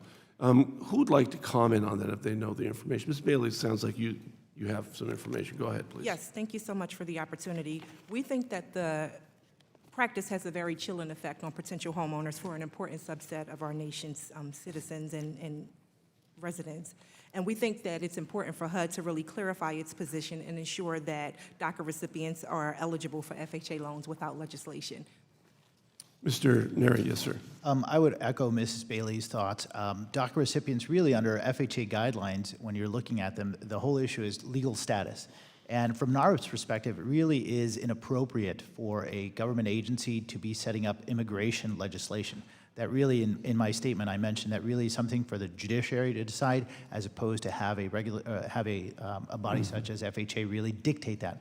So our feeling really is it's more of an administrative issue that's going on right now, administration forcing that immigration question to be addressed through FHA, which again is inappropriate in our eyes. Well, we have, in fact, cases where there's individuals who have arrived in our country undocumentedly when they were 3 years old. They've lived here their whole lives. They've been married, they got married, they have kids, they have very stable incomes, and they believe that everything's going to work out. They've saved for their down payment, and then they go to the bank, and the bank looks like, and all of a sudden they are denied because they receive verbal instructions from FHA that don't qualify, even though their legal status is such that they should qualify, and they did previously qualify. Right. Mr. Neri, you were going to comment. No, I would agree with that. I've had personal experience with that with a number of clients that had they applied for a loan a year ago, 2 years ago, they would have easily received a loan. But now, because of their DACA status, they have been unable to obtain loans. And these are folks and individuals that, for all intents and purposes, you would say they are as American pie, because some of them have been here since they were born. Right? They were here. They just happened to be born in another country, but they've been here since they were 6 months old, a year old. So for all intents and purposes, they are American through and through. Okay, thank you. You were going to say something, Ms. Bailey. Go ahead. If I could hold up the study that I cited earlier by the UNC Center for Community Capital of Self-Help Credit Unions Mortgage Loans. Self-Help is one of the primary lenders to undocumented families across the nation. And again, when consumers are given safe and responsible loans, they perform well in those. So we know that these consumers can succeed. So again, HUD needs to really clarify its position. Thank you. Well, I appreciate that. I have to say also with respect to affordable housing, I was on the San Diego City Council for many years, and it's interesting being on the other side of those fees, because at the same time, it used to be in California that the state would pick up a lot of the infrastructure issues. They'd pick up the roads, the schools, the sewer, the water, and because of Prop 13, property values continued to grow, but the assessment didn't, except for 1% a year. So the amount of money that was coming into the government just wasn't there. So that's why you put it on the new home owner. They had to pay then up front all of those costs, and that does create a huge burden for new homes to be built. And also, of course, the NIMBYism. Everyone loves density somewhere else, not in their own community, and which is too bad. I love to travel, and I travel quite extensively with my family, and one of the places that we have traveled to is Vienna. It's one of the most dense cities in the world. It's also the most livable. And so I hope that we get over that notion that density is wrong and bad, especially in a place like California where people want to live. The prices are too darn high. So again, I appreciate very much the work that you've done here. Again, I'm someone who believes in home ownership. I know some people are saying that maybe it's not the best way to create wealth. It certainly has been historically, and it certainly has stabilized families. And I think it's still the dream that we all aim for, and certainly I hope that we can make it affordable for people. Again, thank you guys. God bless you, and I thank you, Mr. Chairman. Thank you, sir. Very welcome, Mr. Vargas. And at this time, we will recognize the gentlewoman from Michigan, Ms. Tlaib, for 5 minutes. Thank you, Mr. Chairman. Thank all of you so much for your incredible advocacy on this important issue in our country. A lot of folks are locked out of traditional mortgage market. I think we can all agree to that due to a number of factors that all of you have mentioned, from institutional racism to simple. I'd like to wrap it up into access. Access is so key. In the 13th congressional district, many homes are under $50,000, where it is nearly impossible to get a traditional mortgage company or folks to finance. This has led to my district becoming ground zero for land contracts. I want to urge my colleagues as I'm working with Chairwoman Waters and her team on the Land Contract Home Buyers Protection Act that I'm hoping to provide eviction protections for buyers by allowing contracts, termination of those contracts only through foreclosure proceedings, similar to foreclosure proceedings, again, giving them access to due process. It seems like a great idea, land contracts, and I worked at nonprofit organizations where that's where we leaned to when we couldn't get folks to traditional access to finance. And now it's becoming a thing. Many of the folks that are pushing predatory lending and so forth have gotten into the business of land contracts. Many buyers, many of our residents don't realize that, and there are repairs that are needed, hidden fees and interest and so forth, again, not fully disclosed to the homeowner. Later down the line, the seller forces the buyer to make the repairs they should have been made, and if the resident doesn't make those repairs, they evict them, literally taking everything, what their time, their energy, every single ounce of what was put into the home. So based on your experience, Mr. Hicks, would you say that homes sold under land installment contracts are habitable condition to rent? Well, we totally discourage the use of land contracts, and that's because I'm from Georgia, and we believe in the owner getting title at time of closing. Yes. And because of that, we just discourage the use of it because there's too much fraud that can occur in that type of transaction. I agree. Mr. Neri. So I would say, as a practicing real estate attorney, land contracts is something that I understand well. And when I first read about your bill, I was taken aback because honestly, when I've been involved, I make sure I'm pulling title and escrow and ensuring that there aren't any issues with liens or Yeah, can we, previous the ownership. thing is, we have to I can get establish residents it. in front of you. Correct, And correct. that's what's happening is they're not. But And the I'm an majority attorney of people- myself. Right. But, you know, these are the same, I mean, renters have more rights than Right. land contractors. Right. I mean, some of these places can't even be rented out because of certain Absolutely. requirements for conditions like roofing and so forth. I mean, many of these folks that are pushing the land contracts can't rent them out because of the condition of the home. No, But I really need to, I have to reclaim my time. It's really, really important. In 2015, the Detroit News found that more land contracts than traditional mortgages have been filed with the Wayne County Register in my district. Ms. Bailey, compared to a traditional mortgage offered by financial institutions, how high are interest rates on land installments? They are extremely high, and we know that these are not new practices, right? This is, again, reincarnating things that have been really problematic. In places like Illinois, we know that those types of contracts cost consumers in the city of Chicago more than $500 million, so you are right to be concerned. We think two things need to happen that are essential. Every contract should be recorded immediately, and then we also believe that the termination of the contract needs to be enforced through judicial foreclosure. That's really important. And then we want to highlight that TILA already provides substantive protections around these transactions, so we don't really need to reincorporate that language in any of the bills. Yeah, thank you. And Ms. McCargo, why are companies allowed to get around regulations that address predatory lending, the Truth in Lending Act, and offer these products with outstanding property taxes and liens to consumers without letting the potential homeowners know? For me? There you go. Thank you. Like, where are you? Thank you for the question. So land contract, so there's our research, we've done a tremendous amount of research on low-cost markets. There is an inadequate amount of financing available for the purchase of lower-cost properties.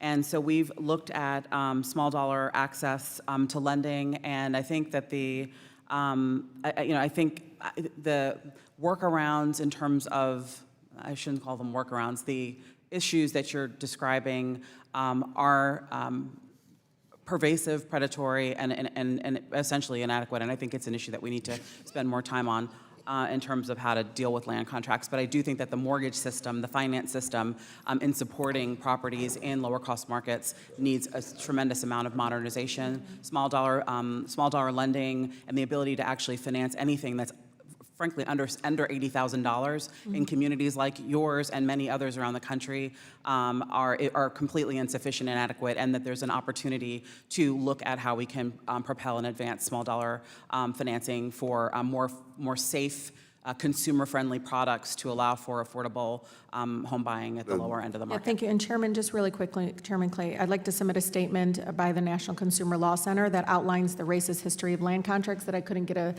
deeper dive into during my questioning. Without objection, the gentleman's time has expired. I recognize the gentleman from Ohio, Mr. Gonzalez, for 5 minutes. First, I want to thank the chairman for holding this hearing and for the witnesses for all your participation today. Let me start by saying that, like all my colleagues on this committee, I believe that for many Americans and for many of my constituents, homeownership is an integral part of achieving the American dream. Along with the pride and accomplishment of owning a home, homeownership encourages civic and community engagement, leads to better educational achievement, and also improves health outcomes. Based on the testimony today, it is clear that minority communities have a more difficult time achieving home ownership, and that this is by no means an easy problem to address. As you said in your testimony, Ms. Poole, there is no end-all, be-all solution. It's multifaceted. That being said, Ms. Poole and Mr. Neri, you both mentioned the issue of access to credit for many minority communities. Ms. Poole, you specifically stated that for Hispanic households, more than a quarter are either credit invisible or have an unscored credit record. Mr. Neri, you stated that millions of Hispanics pay their bills with cash, which prevents individuals from gaining access to credit. So my question first is for Mr. Neary. You briefly mentioned in your testimony that alternative credit models are currently unavailable in the mortgage space. We had the credit rating agencies in here earlier this session. I met with FICO the other day. I couldn't agree more. It's pretty clear that this is an industry, and I think Ms. McCargo, you kind of were alluding to it. This is an industry in need of major innovation, and it's not happening. And I think that's primarily structural, frankly. But Ms. Poole, what are your recommendations for expanding access to credit for individuals who may be credit invisible in a more responsible way? Thank you for the question. One of the things that needs to happen is, as we look at alternative credit, is to recognize that everything doesn't fit in a box. Absolutely. When we're looking at the multicultural individuals that we serve.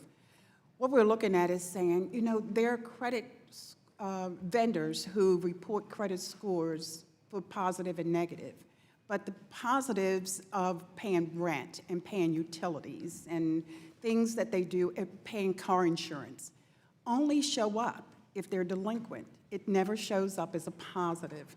If we could move towards, if anything, that one alternative piece and being able to say, is there a way that all credit, no matter what it is that they're paying on a monthly basis and installments, be reported as current good credit? Great. And Mr. Neary? Yeah, we would NARA firmly would agree with that. There's a company Vantage Score that already is successful in the automotive and the lending, you know, small lending, personal loan, or they're using, their credit models are being implemented already for credit cards and automotive loans. That company would be somebody that can certainly introduce an alternative credit model that can be utilized by the GSEs. They've been using the same model essentially for 20 years. If they adopted a new model, if they took that decision, made that decision themselves to implement new credit scoring models, I think you'd see a drastic change. My understanding is Vantage Score is owned by the 3 credit bureaus. Do you know if that's accurate? That is not, to my knowledge, that's not accurate. I think, well, I'll have to look into that. I think when we met with some folks last week, they suggested that that was true. If it is true, I think we may need to find another vehicle. But kind of next question, more broadly, and again, this gets into the competition. I'll open this question up to the entire panel, but more broadly speaking, do you all think there is adequate competition in the credit reporting industry? And maybe just go down the line. Simple yes or no. No.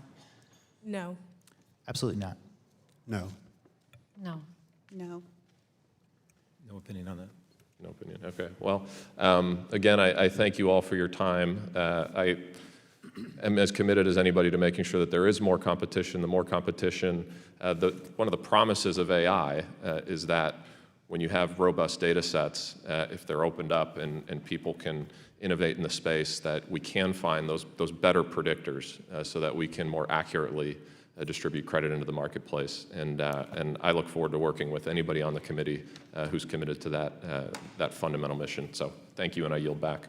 The gentleman from Ohio yields back. We now recognize the gentleman from Florida, Mr. Lawson, for 5 minutes. Thank you, Mr. Chairman, and welcome to the committee. And Mr. Hicks, I want this question to go to you. I want to make sure that I'm on the right track and I'm out there in left field.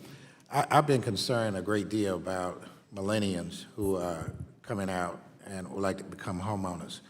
And I've been working on what I call a rentals IRA, which allows them to put money into an IRA account on a deferred basis that can only be used for a down payment on a house.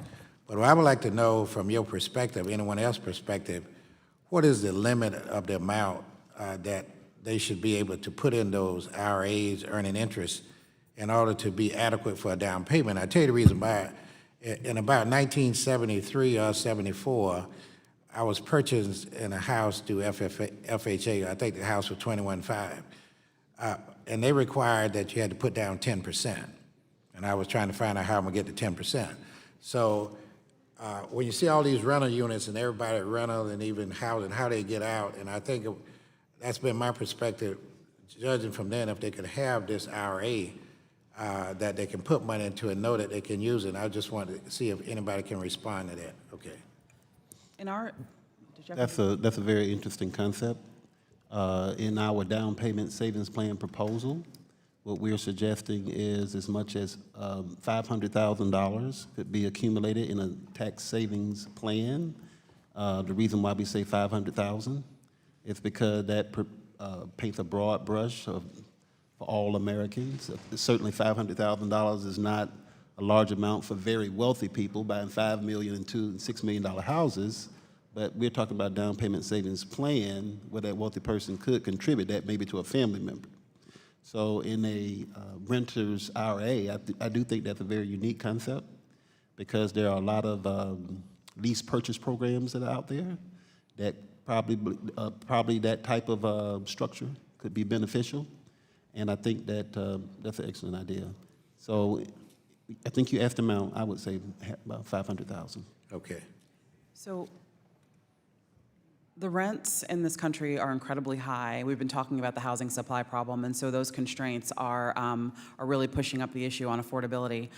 Research that we recently have done has indicated that the average or on median down payment for most home purchases in the last year is 5%. And so there is still a belief out there that there is a need for a down payment of 20%, 10%. There are a tremendous number of low down payment programs out there. Both the Fannie Mae and Freddie Mac have introduced such programs that have allowed for as low as 3% down. The VA home lending is 0 down. So I think it's really important to just note that these. Part of the educational process and kind of demystifying is that the majority of people don't put down 20%. 5% is the median down payment amount in America today, and I think that there's a lot of opportunity for down payment assistance programs to help meet or go support home buyers in purchasing at that level. And I'd share that you're right. Many Americans are now paying more than 50% of their income. So it's really difficult, and rental housing costs, so it's really difficult for them to be able to save for a down payment. And we know that student loan debt, $1.7 trillion, is really delaying homeownership entry by many first-time home buyers, and many of those people will be families of color. So other options that have been promoted by people like Sandy Darity and others, coming up with ideas around baby bonds to make sure that people have sufficient resources for entry into homeownership and money already reserved for entry into homeownership. And because we got a question earlier about education and how education can really solve these issues, what we know is that students of color are disproportionately burdened with debt because of historical housing discrimination. White families got access to homeownership because of federal housing policy, so they were able to build up home equity and then use that home equity across generations to support their family members. So your idea is definitely taking us in the right direction. I think NARP would wholeheartedly agree that we should have something, if it's going to be use of an IRA, it would be something that would be aligned with low and down payment assistance programs. So if we're talking about 3.5%, simply because in the Latino space, we're talking about, it's about 16 years before homeowners would be able to achieve 20% down payment. And we're challenged because of the fact that we're younger, we're 29 years old, we live in large metro areas that are more expensive, and we also don't have intergenerational wealth, so we're not inheriting money at the rates that non-Latino communities are doing. So it would definitely be a challenge for us. I would say something commensurate with the loan down payment programs that exist would be ideal. Thank you. My time has run out, but I need you all help as we move forward with this. The gentleman from Florida yields back. I now recognize the gentlewoman from New York, Ms. Maloney, who is also the chair for the Subcommittee on Investor Protection, Entrepreneurship, and Capital Markets. She is recognized for 5 minutes. I thank the gentleman for calling this important hearing and for yielding me the time and all the panelists today. I'd like to ask Joseph Neary. We all know that home ownership is absolutely critical for wealth creation in our country. We also know that the financial crisis really caused havoc on the foundations of home ownership and disproportionately hurt minority homeowners and borrowers. This led all of us to acknowledge the need for smart regulations and strong consumer protections. The ability to repay and qualified mortgage rules that went into effect a few years ago provide some of the vital consumer protections that we now know are necessary.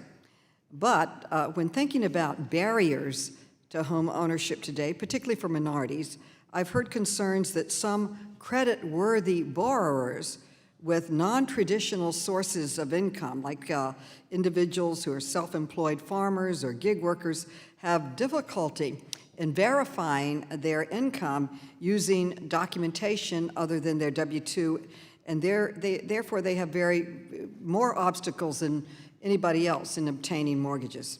And with an increasing number of Americans making their living through alternative work arrangements, I'd like to get your perspective. Have some of the income verification form requirements unnecessarily shut people out of the mortgage market and particularly affected minority borrowers? So your take on that, please. So I would say NARP would agree that the current credit scoring models that exist have disproportionately affected a lot of minority consumers because, again, we have thin credit files or no credit really through the current models. Yet we have had some strides and some improvements. The GSEs have had Home Ready, they've had Home Possible, and those programs have then started to take into account some of the different scoring or the different ways of establishing credit that Latinos have. Again, being self-employed, having gig economy, dealing in cash. But there still needs to be more done on that front. I think a lot of the legislation, as we're looking at either modernizing FHA, if we're looking at the continuation of the QM patch for the GSEs, we really have to make sure that that's one of the factors that's incorporated in there, that we have to ensure that whether it's through alternative credit scoring models or whether it's the existing models are modified, there has to be a mechanism which accounts for the way Latinos and minorities traditionally bank. Because again, if we're talking about we pay cash for credit card payments, for utility bills, rental payments, that's not captured in the credit models that exist today, which were really developed in the 1990s. So they're outdated. We need to make sure that they become updated and they reflect the way the communities establish their credit and bank today. Well, could you elaborate and explain and maybe give examples of other types of documentation that non-traditionally employed individuals could use to build their credit score? So I would say one of the things, when you're talking about the ability to repay, for lenders that are employing some of these more atraditional models, one of the things that they look at is they really look at banking accounts, because they will see the deposits. They'll see that over time, there actually is money. There's sufficient money that comes in. And I'll give you an example. With earlier, I had mentioned one of my clients that had a tree trimming business. If you were to look into his deposits and you were to look at his monthly statements, you would see that there are sufficient funds to afford that mortgage payment. The payments that he's receiving in cash, that his wife was receiving cash, that the other family members were contributing to the bank account, that would be sufficient to cover the mortgage. But again, sometimes some of the more traditional models that are out there don't really look at deposits. They don't look at bank statements. They really look at the W-2s. They look at the tax returns. So if you're looking simply at bank statements, I think that would be one thing that would be important. Even if you were looking at receipts for rental payments, if you're looking at monthly statements for credit cards, those I think are all indicators of the ability to repay. Do you think it would be a good idea to include all those in the criteria that they could be looking at? I think so. I think it's very important because, again, as we look at millennials, in the Latino space, we're talking about 29-year-olds, but even if we look just at non-Latinos, if we look at millennials across the board, there are so many folks that in that gig economy, if you're an Uber driver by day, if you're doing something else online by night, you're not receiving your traditional W-2. Perhaps you're a 1099 person, so you're not receiving that easily identifiable salary that's 9 to 5. Right now, consumers are, you have young folks that are not working at companies for 30 years. They're moving every 3 years to a different company. They're creating their own jobs. So we have to be flexible. We have to adjust with how a lot of our younger generation, future of the country really, how they are developing, how they're earning their income. So I think those are factors that have to be incorporated. I would like to follow up with you further. My time is almost up. Because there has been legislation and proposals out that say you can use these other forms that include some of the things you said. Yet organizations that advocate for these communities have been very much opposed to the use of it. And to me, it seems like a practical, good step forward, but I don't want to advocate or work on something that people who are most affected are against. And some of these organizations have been against it. I don't quite understand why. Maybe this is a further conversation we could have, but thank you and all the panelists for being here. My time is over. Thank you. The gentlewoman's time has expired. Over this side. What is his name? Where is he from? Give me a second. Yeah. The gentleman from Wisconsin, Mr. Style, is recognized for 5 minutes. Thank you, Mr. Chairman. Thank you for calling today's hearing on a really important topic. I was digging into some numbers, in particular at the distinction between some of the different cities in the United States, and seeing home ownership in particular for African Americans in Milwaukee, and the disparity we see between different cities. Maybe higher in the South, Atlanta seemed to be significantly higher than, say, New York, Milwaukee in between. Looking at why that might be the case and what we can learn from the distinction between specific cities in the United States where statistically pretty significant variations. Was wondering, maybe you, Ms. Poole, if you could comment as to what you've seen from that, and then ask some of your colleagues on the panel to comment as well. As far as the varying differences, it, of course, depends on where it's coming from, the high rent district or high cost areas versus medium prices that we see every day. Some of it is the barriers to the zoning issues that we talked about earlier, and causing homeowners not to be able to cross those barriers to be able to get in. In some cases, too, we know that some of the sophistication of barriers to home ownership are higher in some areas than others, purposefully. Some are put in place to cause home ownership not to occur, especially for minorities. So that would be one of the barriers that I think is the sophistication of, we still have some issues when we're talking about fair housing and moving forward. And some of them are intentional. And so those local land use regulations that we're saying have a statistically significant impact in your observation. Absolutely. Thank you. And if I Ms. may Bailey, add, please. what we see from those local ordinances is that there's a preference for single-family housing, and because of the history of discrimination, African Americans oftentimes were not allowed to live in those communities. They were actually relegated to the industry areas and local jurisdictions. So all of those things combined with inability to get access to safe and affordable loans over time has created regional disparities. And we should just always note that African Americans, and a lot of our history is rooted in the South, so you see opportunities in those southern cities that might be different from when we migrated during the Great Migration up north, because we lived in close proximity, quite frankly, to many of our southern white neighbors, and attempted to do that when we migrated to the north, but these local ordinances that were a response to our progress emerged that really denied that and created kind of barriers, even with highways around our communities that locked us in, and because of that, we have this persistent residential segregation. I appreciate that comment. And the thing that hasn't been mentioned along with Deketra is saying is that we have to look at the historical redlining maps that existed in certain cities across the country. And I think that has a lot to do with how we see the level of homeownership disparities that exist in the nation. Thank you. Maybe to shift gears for a moment with my limited time, Mr. Griffith, if I can ask you a question. I've been looking at the Dodd-Frank Act and the mortgage lending standards getting tightened significantly following the economic downturn. And we've seen, I think, a disproportionate impact maybe on the minority communities in lower income Americans as a result of some of the regulations in the Dodd-Frank Act.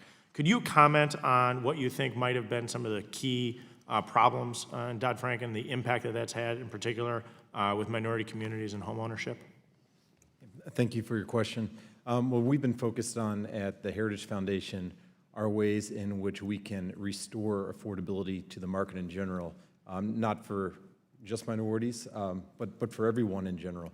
And we really do believe that as that footprint has grown substantially, even in the wake of the crisis, this has fueled another increase in prices that is making it very difficult for minority communities, the middle class in general, and that the way long-term to restore that affordability is to gradually diminish the size of the imprint. And just one thing on that, if you look at the proportion of these the loans that are guaranteed that are for cash-out refis, how does that actually help people build wealth long-term? And I think that's something that Congress should look at.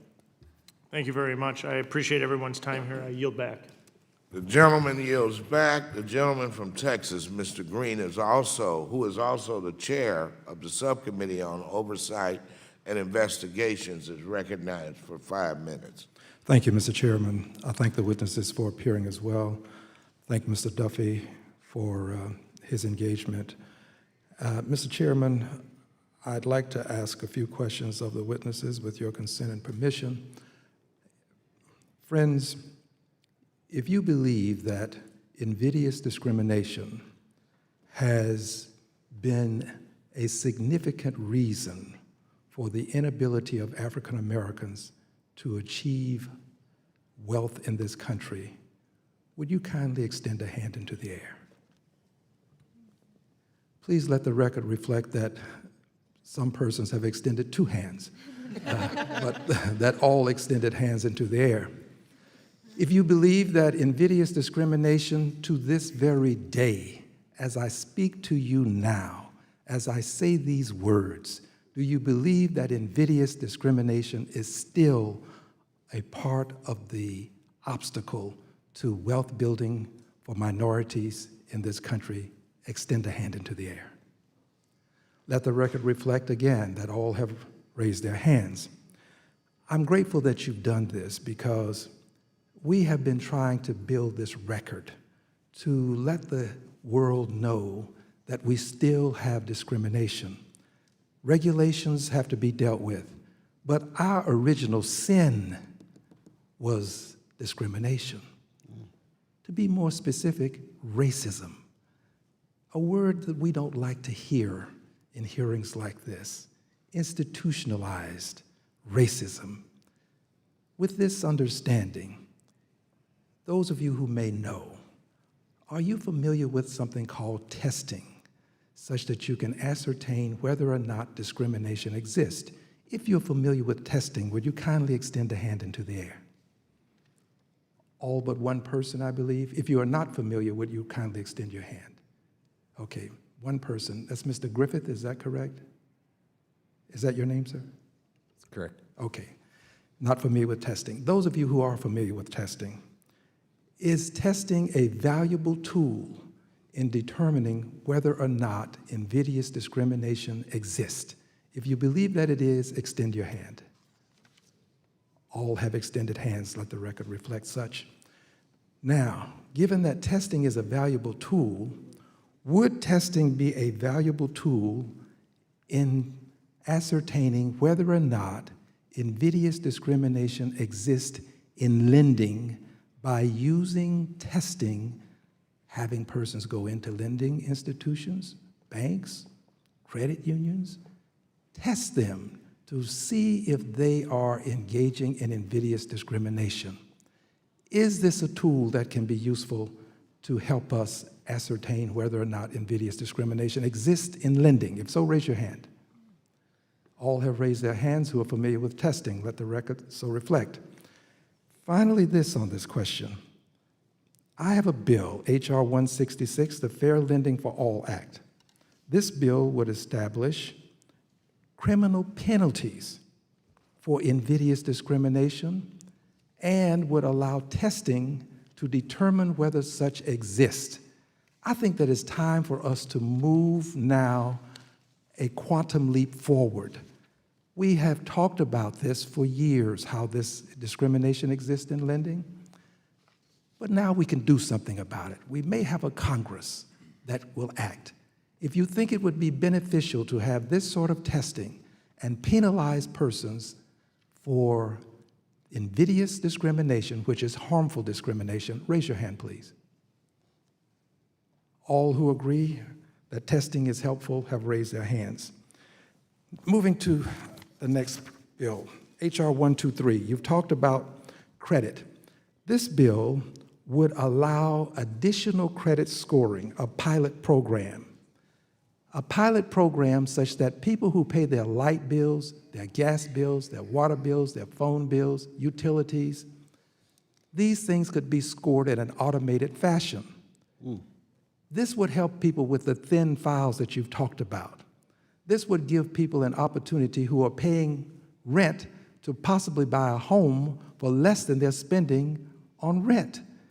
If you believe that scoring light, gas, water, phone, cable as additional scoring, not a substitute for current scoring, but in addition to, kindly raise a hand.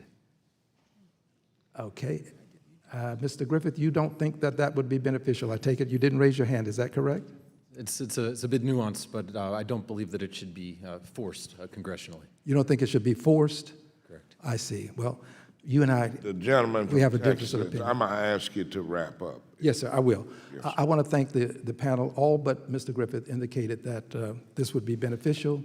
With this said, thank you for the time, Mr. Chairman. I will yield back the balance of my time. And I ask unanimous consent that H.R. 123 and H.R. 148 be made a part of the record. Without objection. Thank you. And the gentlewoman from New York, Ms. Velasquez, is recognized for 5 minutes.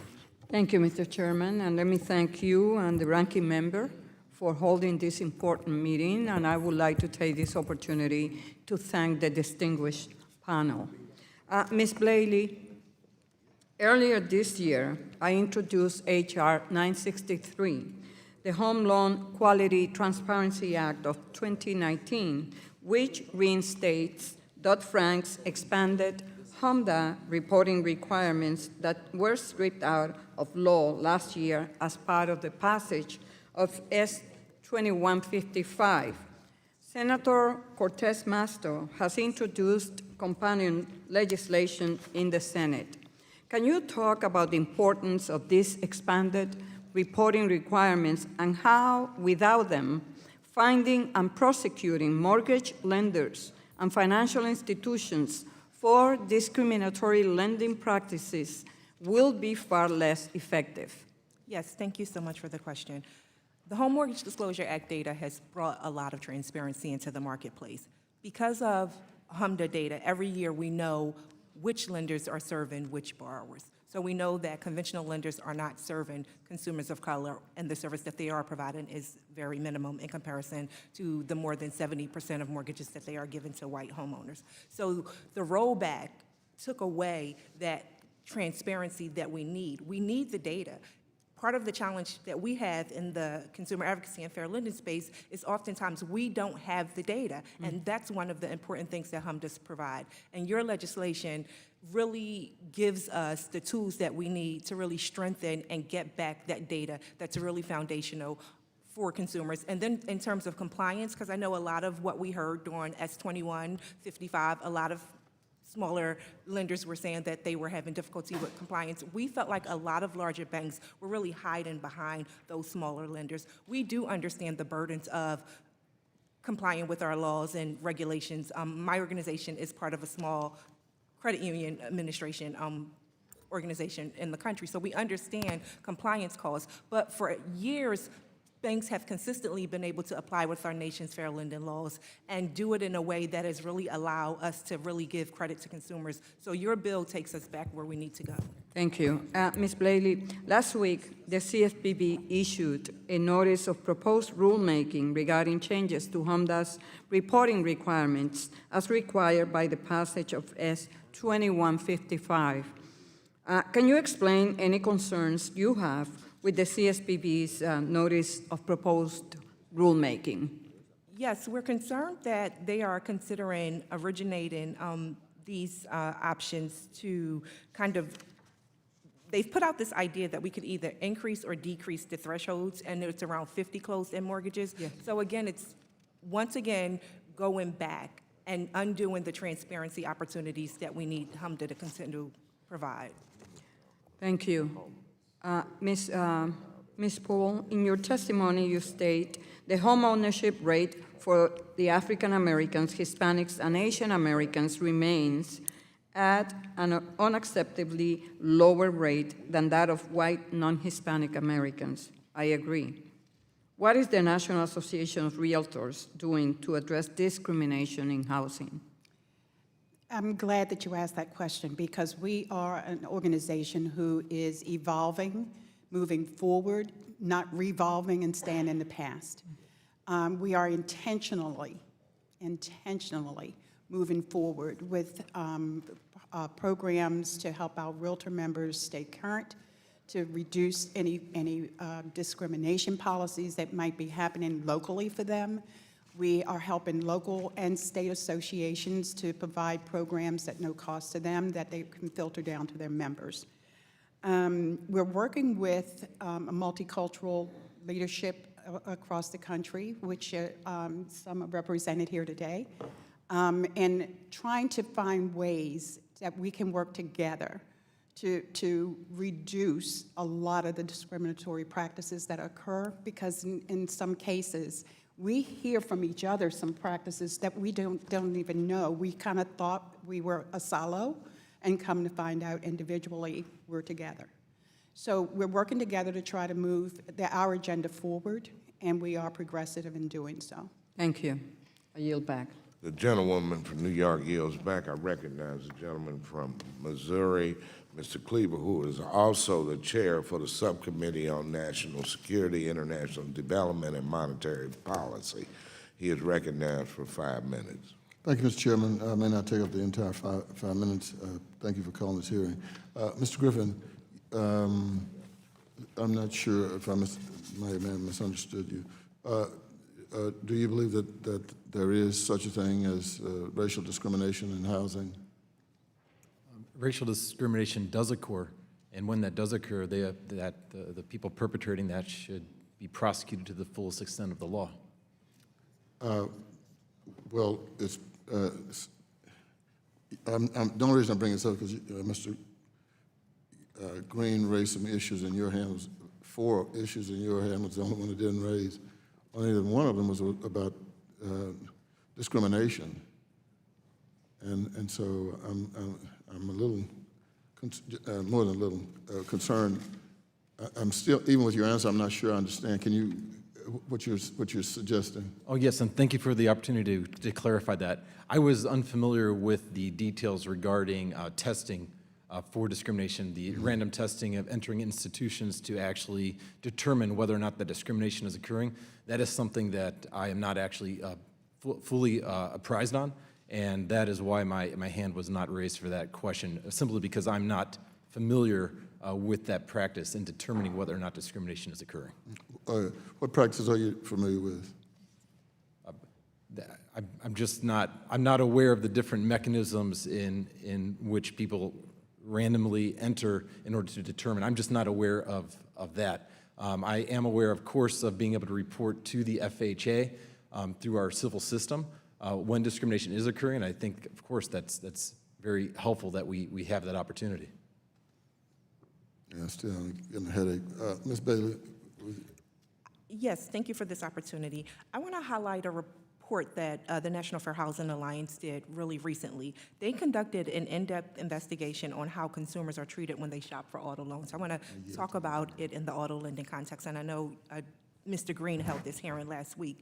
And what they found in that study is, in that testing case, is that in 62.5% of the cases, consumers of color received unfavorable treatment and more costly price options than their less qualified white counterparts. So if you were white and your credit wasn't as good, you received better credit. So I would really refer our co-panelists to that study. We know that discrimination is real and ongoing. Yeah, we always have a problem with solving the problem.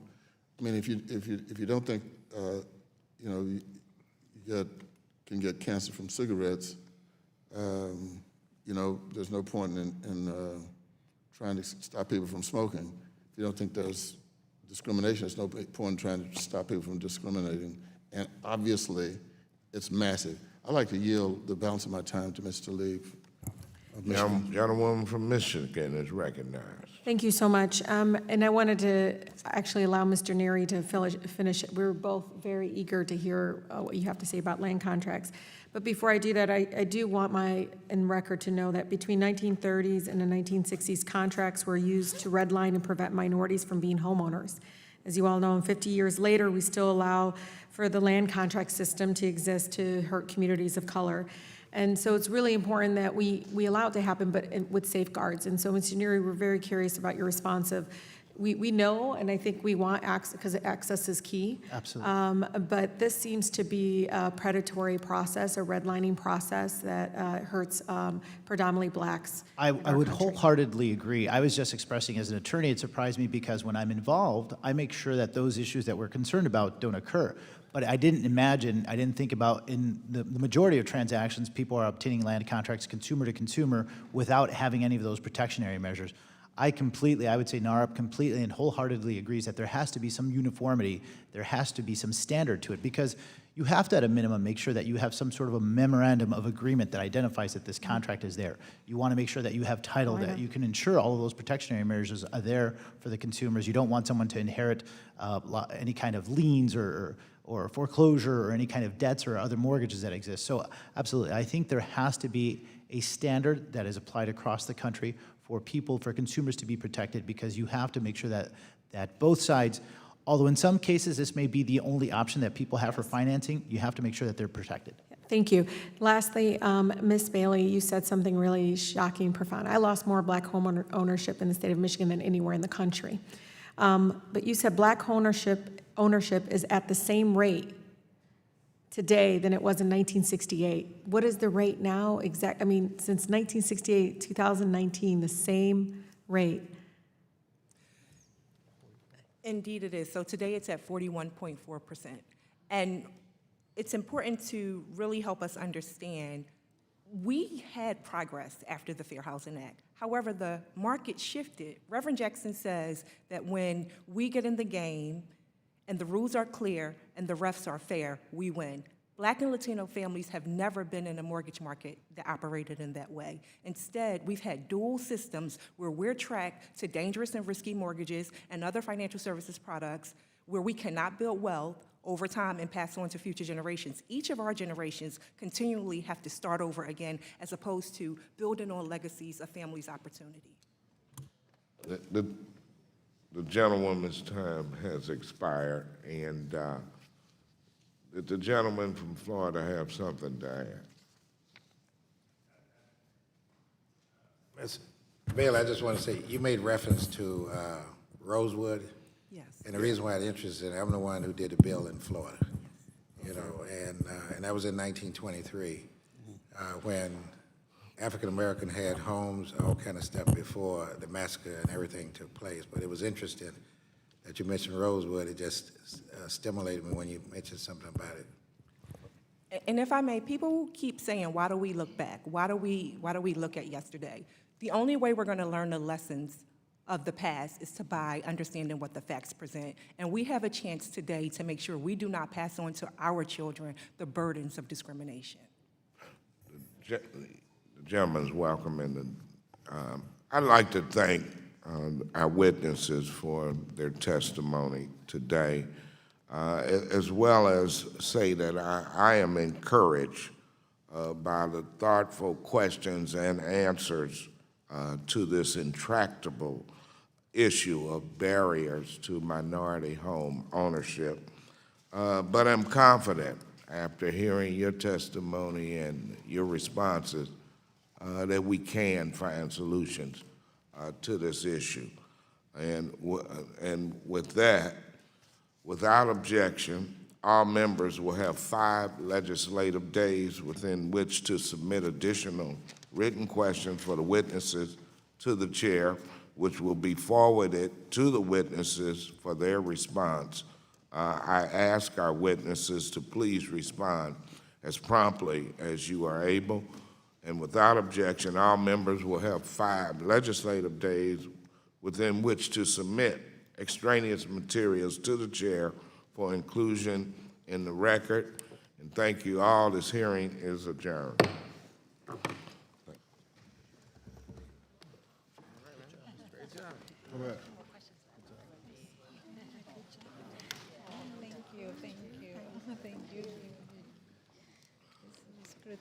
Share this with you. I say the same thing. And honor. Great. Seems like everybody's on the same page. Yes, yes. Yes, yes, yes. This is good. Shoes back.